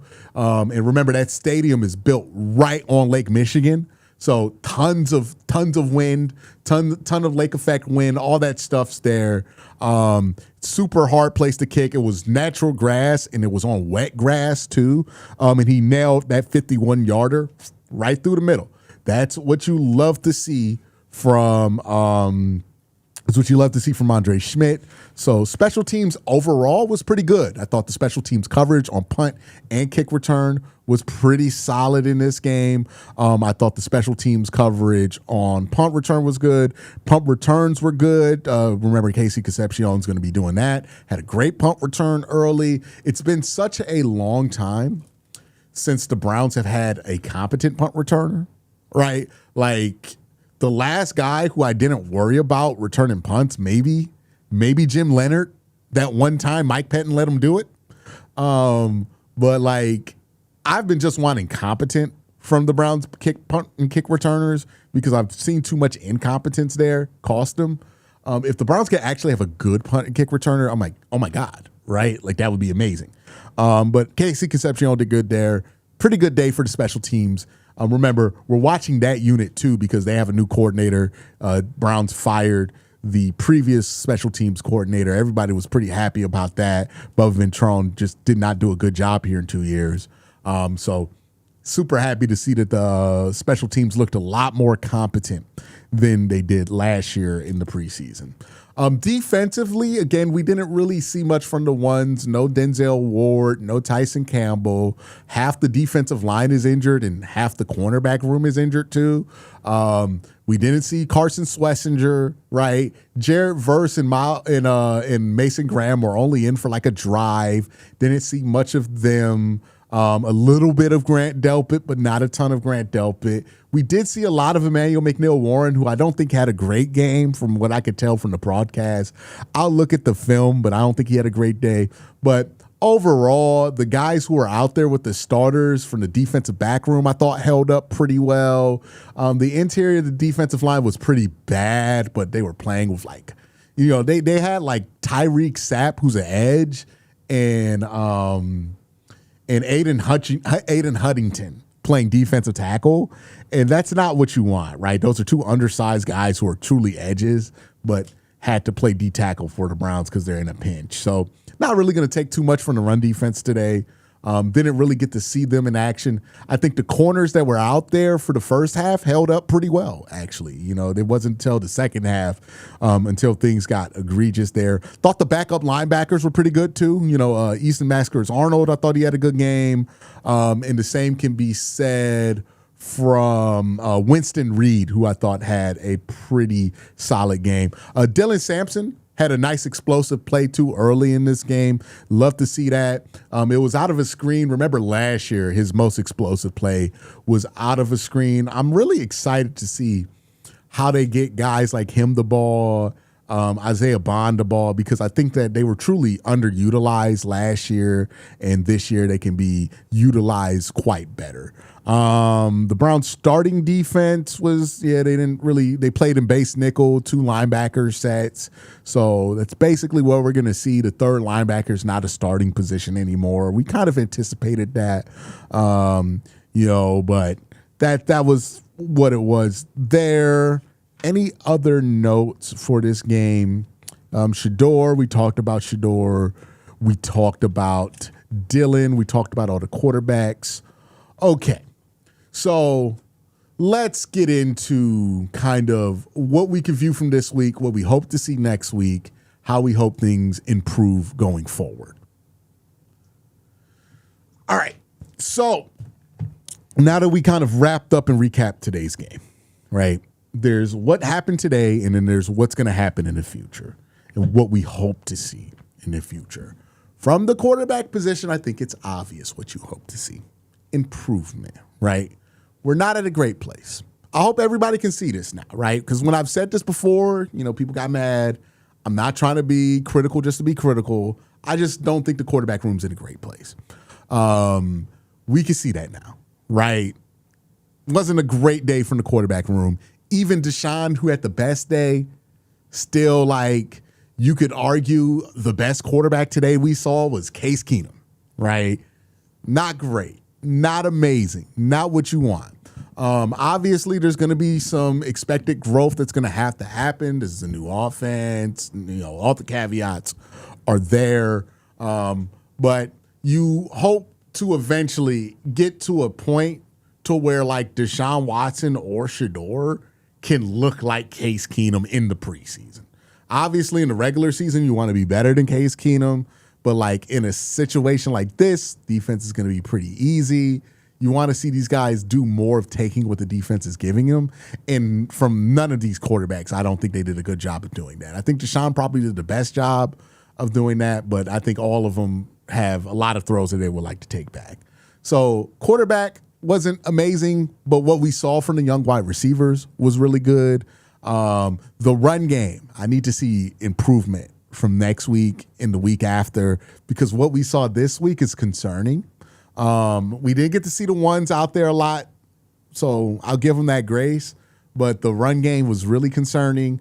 Pressure from the defensive line, I'll give them grace because they didn't really play their starters, right? Didn't really hear much about Alex Wright and Isaiah McGuire getting pressure, but they got pressure with Okawara and some of the third, fourth string guys.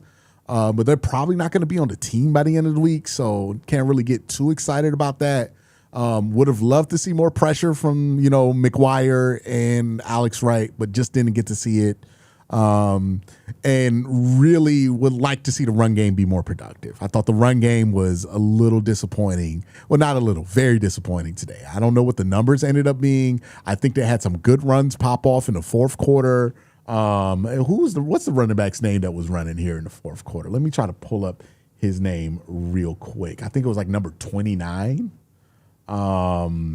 But yeah, I think all four of the guys that we've been talking about at running back, Rocket Sanders, Quinshawn, Dylan Sampson had himself a nice day. I think he was probably the best running back today. But yeah, it just wasn't a great day for the run game in general. And the offense looks like a work in progress. Who was that running back? Devon Booth? Was it Devon Booth? Yeah, 13 yards per carry, 4 carries, 53 yards. So he had himself a good day, but everybody else, Rocket Sanders, 2 carries, 9 yards. Quinshawn Judkins, 4 carries, 9 yards. Dylan Sampson, 4 carries, 6 yards. Amani Marshall, 6 carries, 4 yards. Not a great day on the ground for this team. Deshaun Watson was 11 of 15, 126 yards, no touchdowns. All the other quarterbacks, 6-11 for Shador, 79 yards with the interception. Dylan Gabriel, 5 of 8, 23 yards, an interception, and 2 sacks. By far had the worst day of all 3 quarterbacks, but it wasn't a great day for anybody. As far as the defense goes, am I going to be concerned about, the 28 points that the Browns gave up in the second half? Right now, not that much, just because, one, it's second half preseason points. These aren't the guys who are going to be out there a lot. And keep in mind, the Browns were playing with like backups basically on defense. So by the time they got to the backups to those guys, those were third and fourth string players. So not going to freak out too much about the 24 points they gave up in the second half. When the starters were out there, it was 3-and-out city. So we'll see what happens once we play our full hand on defense, once we have Denzel, Tyson, especially Carson Schlesinger. Just all the key players didn't play that much, right? So not really too concerned about what we saw from the defense today. Quarterback was what I thought it would be. Running back, I was hoping for better today, but I think the wide receivers, Casey Concepcion specifically, I think he really was much better in this first game than we thought he was going to be, or much more utilized. So really like that. And in general, I thought the wide receivers were good. Jerry Jeudy, I thought, was solid today. Denzel Boston, when he was called upon, was solid today. Harold Fannin had a drop, but I'm not going to really kill Harold Fannin for preseason stuff. He's so good in the regular season. So all in all, not the worst of opener of the preseason I've ever seen. Certainly some things that need to be worked on. But the Browns they look like what we thought they would be, right? This looks like a team that's going to be young, maybe struggle a lot early on. The beginning of the season is probably going to be much rougher than the end of the season. More than likely under 500 team, but a chance to maybe jump above it at the end of the year. But that's kind of what we thought the Browns would be at. They look on target to be exactly what we thought they would be this year. Hopefully, we see some more encouraging things in the next 2 preseason games. But I would say this preseason game confirmed a lot of things I thought about this team. It didn't really sway me in a negative direction or push me in a positive direction. I'm kind of sitting here saying, yeah, they're about what I thought they would be so far. All right, was there any super chats that I missed during that? I think Ray Rag super chatted one time. So let me get back to him. The Rams preseason game's up on the screen right now.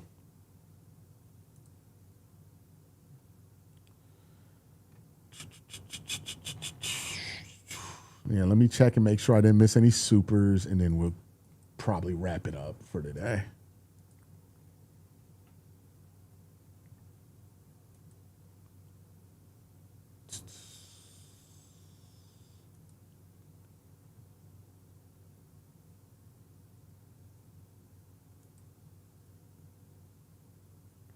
Yeah, Ray Rag said, you should have guessed, I should have guessed that the Browns would have dropped the turd for my birthday. It's the best gift they could give me. Literally the best they can do right now. Well, happy birthday, Ray Rags. I hope your birthday goes well. You have some fun planned for tonight. But yeah, that's the Browns' first preseason game. There's going to be more coverage on this channel later tonight. So make sure you stay locked in. I'm going to be talking about this throughout the weekend, all the way to Monday, and then obviously every day during the week. But yeah, that's what I thought of the Browns preseason opener. Let me know in the comments section how you guys feel. Y'all have a great day. Have an even better night. Peace.